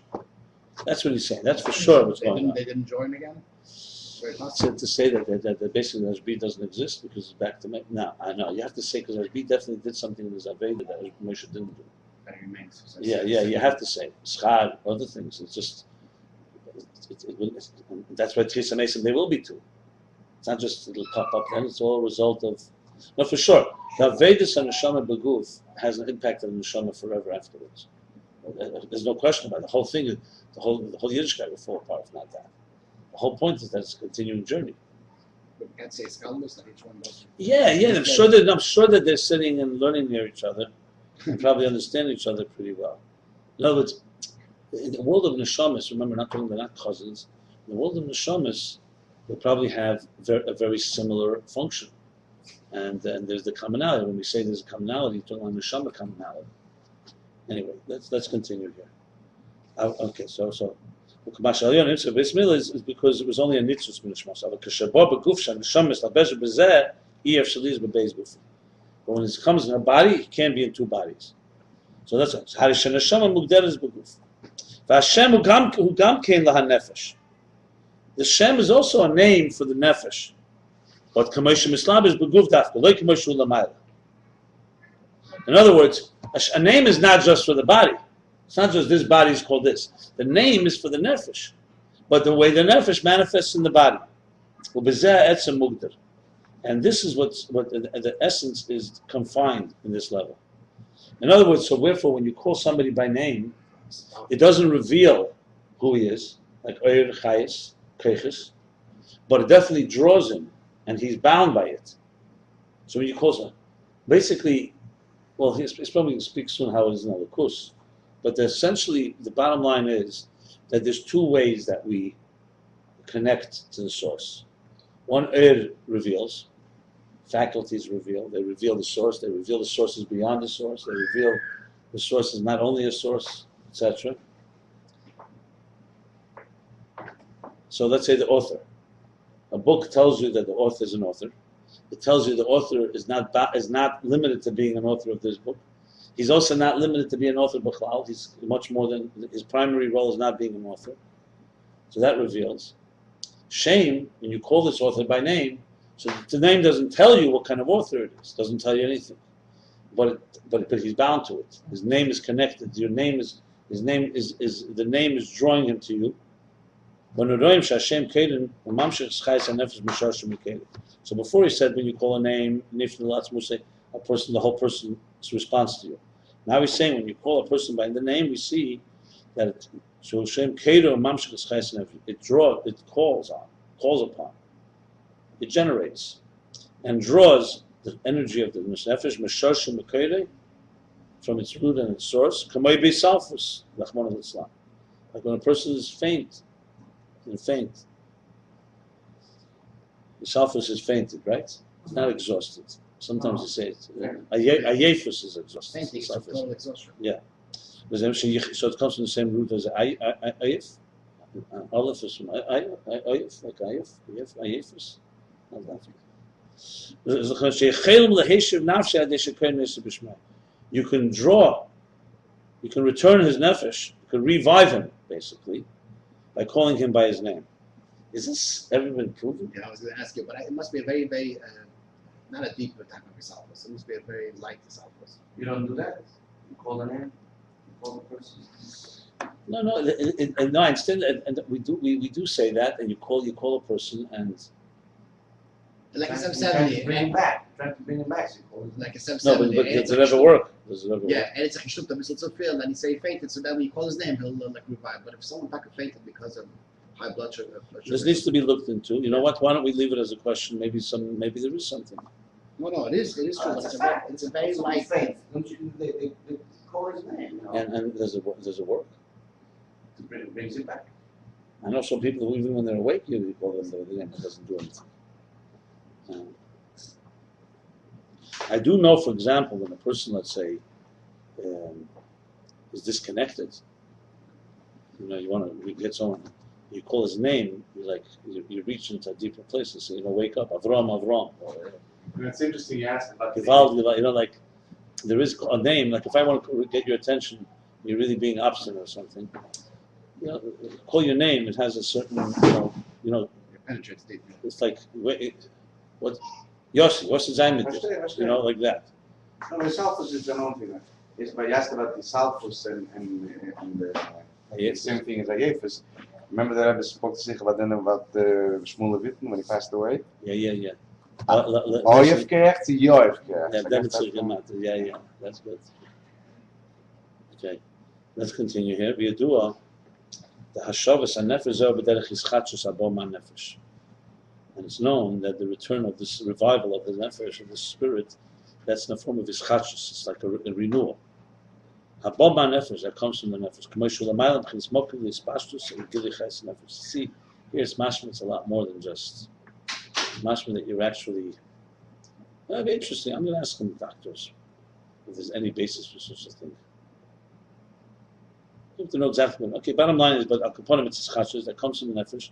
That's from the mile, that comes from the root, the source of where the ispashtus v'gili chayes hanefesh. So no. Yeah, it goes to the source that's high.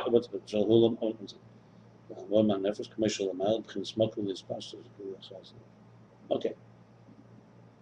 And it draws from the Mokkah, the source of where the energy and the life force are drawn. Like it says elsewhere in the difference between the energy that is generated through eating and through a strong smell, a strong scent. That's interesting. Look at what we discussed earlier, chapter 2:16 and on, the difference between karbonis and potatoes, the offerings and the incense. Well, why are you saying the difference? It's not mentioned anywhere. Let's see. I think he wants to say that.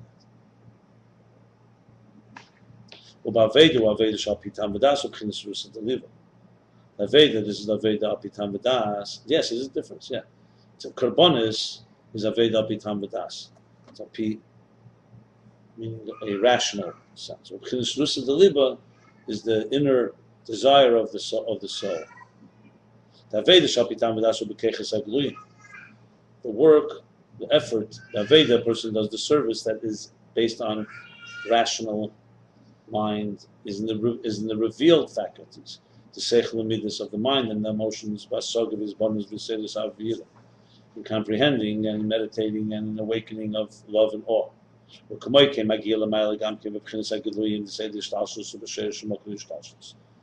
So just like his work, his effort is in Giluyim and revelation, that's why he also reaches the revelations of the structure of the cosmic structure and the root and source of the structure, cosmic order.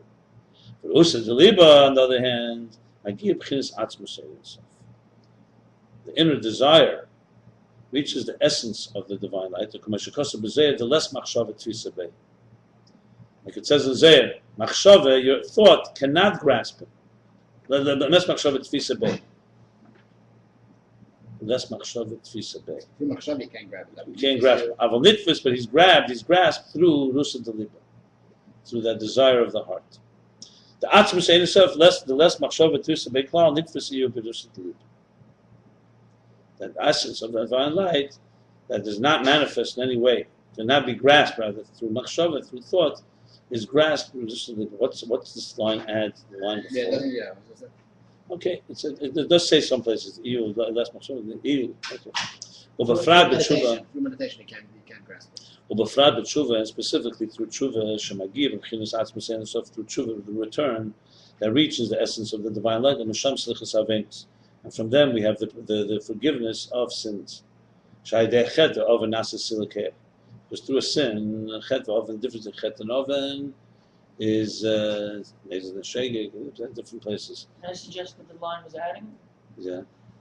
That the first one's in release machshava that you can't be grasped by machshava at all, but you could be through Rusa Deliba. And the second line is saying that through Rusa Deliba, machshava could grasp. In other words, once you have Rusa Deliba, then it could be. No, but we don't spell out the parentheses, the Rosh Tevus. The less machshava tvisbei klal, right. nitfus you, but so that the atzmus, which machshava can be grasped, is grasped through Rusa Deliba. It's almost the same thing. The only difference he says nitfus you. I don't know. I mean, well, I think ihu, spelling out the ihu is the atzmus. As we said before, you will know that the ihu means atzmus. And so you might think that's probably. Al Kaponim sins. What they do is they cause the energy to expire, to leave. It's like an aver that gets wounded, so it causes the energy to leave that part of the person. Or you make a hole, the blood comes out. Yeah. In order to draw down the energy, that's going to be a name. Okay. You need for that you need something powerful to reach the root of the transmission from even a higher level. And from the level of the essence of the divine dafke.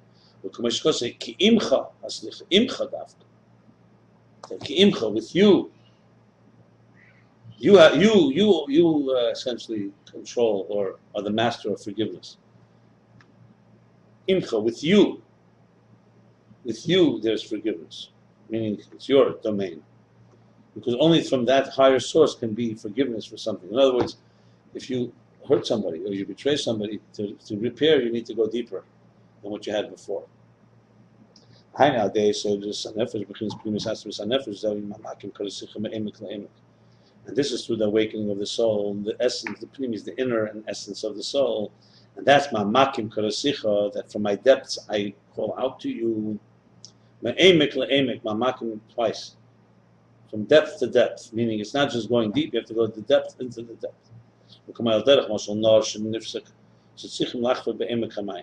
And for example, a river that was aborted, a river that was stopped flowing, dried up. So how do you revive it? You have to dig deeper. You have to dig deeper into the earth to reach the Mayan, the springs, in order to revive that water. Because clearly that part dried up, so you need to go deeper. Amen. Or oil. Inyan teshuvah, and this is the inyan of teshuvah, shehi dafke me'emek u'pnimis hanevesh, v'zeh magi b'chinas atzmos. And that's teshuvah. What is teshuvah? Teshuvah means you go deeper inside yourself. You return deeper into your emek, your pnimis hanefesh, and that reaches deeper in atzmos. So it's, like he said before, giluyim. Giluyim reach giluyim, etzem reaches etzem. You want to reach someone deeper, you got to go deeper. There's no two ways around that. If you're going to give somebody something that's external, you'll get back external. Kamayim upon it, upon it. Shem, there we go. And that same thing, a name, agiya ba'atzmos. A name reaches into the essence. It's not a platonic relationship, it's more of an intimate relationship. So I think what he did say, reach and achila. Achila is tamadas. That's what he said for sure earlier in the morning. Reach is not previous. You don't taste it, you don't digest it. But it can reach. When a person faints, you give him smelling salts. Yeah. So it's saying shame. Yeah, shame is similar to reach, and chayis is similar to achila. Right. Now, so it continues.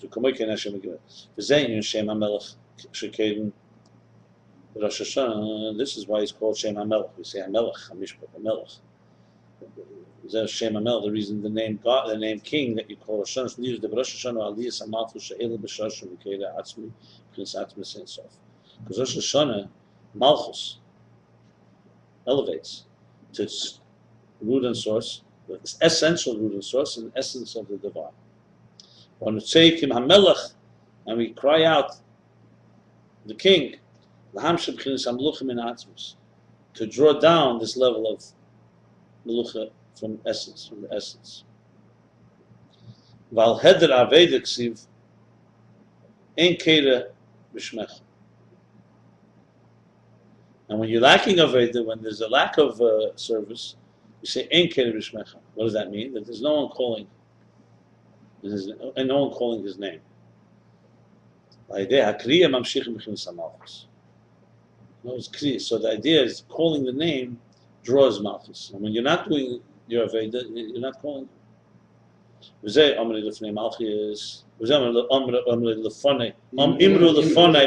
Right. He speaks malchus. Imru lefone malchus. That says b'meba shefer. So it goes right. That we say before him malchus. Say in front of me. Saying lefonai. Imru lefonai, say for me. Through saying, through calling out, mamshichim. What's the full lashon there? Is the chrein malchus?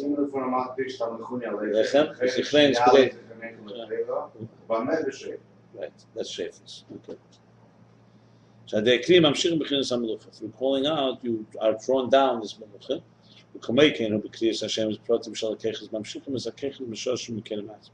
Same thing is when we call out the detailed names, specific names of all the faculties, we draw down those particular faculties from their source and their root and source, their essential root and source. Like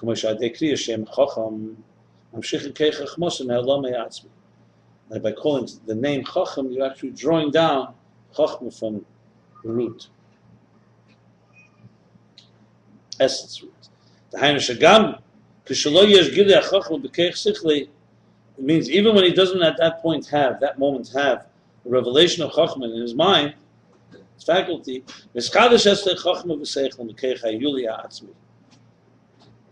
Nevertheless, is a renewal of this chachma and seichel, this intelligence, from where? From the keich ha'ili, that potential state, the keich ha'ili ha'atzmi, from the essential potential state, by calling him with the name chacham.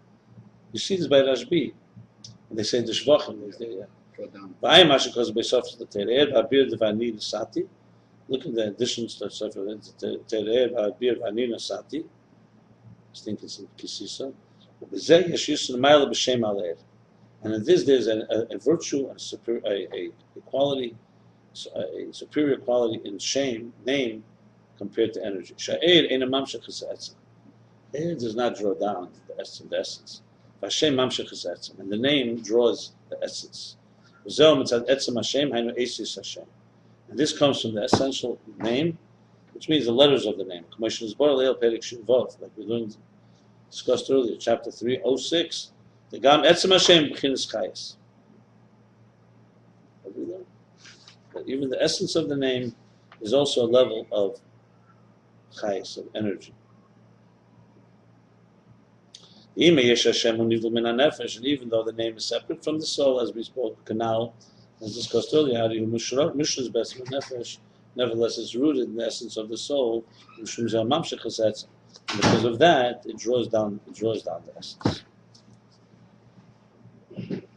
Okay. The first half is a lot more complicated, but I think I got it. The summary of the bottom line is there's two ways to connect. One reveals even the distance and the concealing, and shem be'ikr draws the etzem. Because remember, he said before that the negative side of shem, which is nivdal, that it's separate, is also there in Eir compared to atzmus. Because atzmus is not bound by the fact that he's a moyer. And yet the name, okay, so Eir reveals that. 1 second. And shem is like an ISIS, made out by ISIS. So you say Yud Kei Vav Kei, you're not just reaching, you're actually bringing the etzem, even though it doesn't reveal what the etzem is like. But the etzem is bound by it in some way.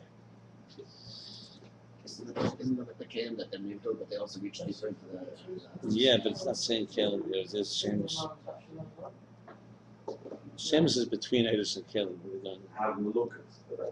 Okay. The picture is, it's basically, the interesting twist is that Shem and Eir, like he says, that's why the piece where he says that Shem is Helam and it's Megal the Chayes into the Guf. So how could Helam or the Shem find something that's revealing? So the answer is, because the truth is, even the revealing is also not. So everything is really together with Shem. It's an interesting twist. The bottom line is that Eir and Shem reveal two different things, and then there's an overlap. Because Shem has in it, Eir also reveals that God is beyond. Meaning, Eir reveals the element of Hashem as well. He said that also earlier. He said that in Shem Vav. He said that.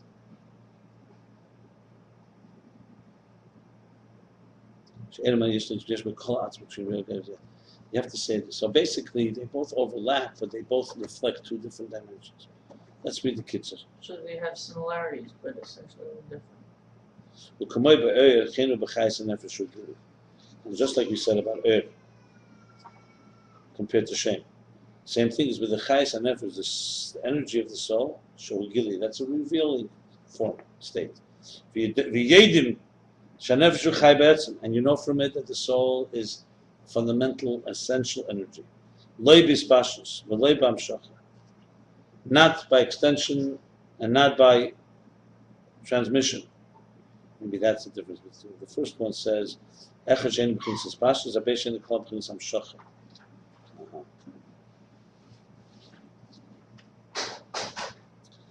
And then he said that Atzmos is Ein B'chinas Hamshacha Klal. Those are the two things. It teaches us two things. Okay. Interesting. Okay. Then he continues. And same with faculties. Even though they're outside the essence of the soul, nevertheless they reveal. Yedim hem hanefesh b'shoshim. You know from them the soul and its source, and its root. Yesh lam kirav el etzem, and they have a closeness to this essence. Shemisanig ba'akeches, mashenkim b'shem. He has pleasure from his faculties. In contrast to a name, which doesn't reveal anything. And nevertheless, Hashem, nevertheless, the name is rooted in the essence of the soul. And the energy within the body is through the name, and the etzem of the soul, the essence of the soul, is confined by it, confined with the bizet within it. But the kriyas Hashem nifna kol atzmusay. He calls someone by name. He nifna, all his whole essence turns toward you, responds. Like the Hashem mamshich mechayes chodesh metzem nefesh k'may b'safas akmol l'sam. And by calling by the name, you actually draw down chodesh, new, revived, regenerated energy, like God forbid someone who fainted. And Aved is the Aved of the desire of the heart, teshuvah, shemamshich min ha'atzmus, that draws from atzmus. Rizeh shetzeikim v'kein hamelech b'rosh Hashem. That's what we call out, cry out, and call hamelech, hamelech. Beginning of Shoshan and the tefillah hamelech. Okay. So we stop here. There's a long chapter here, chapter Shin Ches, 308, page 627 through 630. Yeah. But it's interesting, I mean, because Chassidus keeps on saying that the name gives the highest to the person. There's so many people who I mean, what if that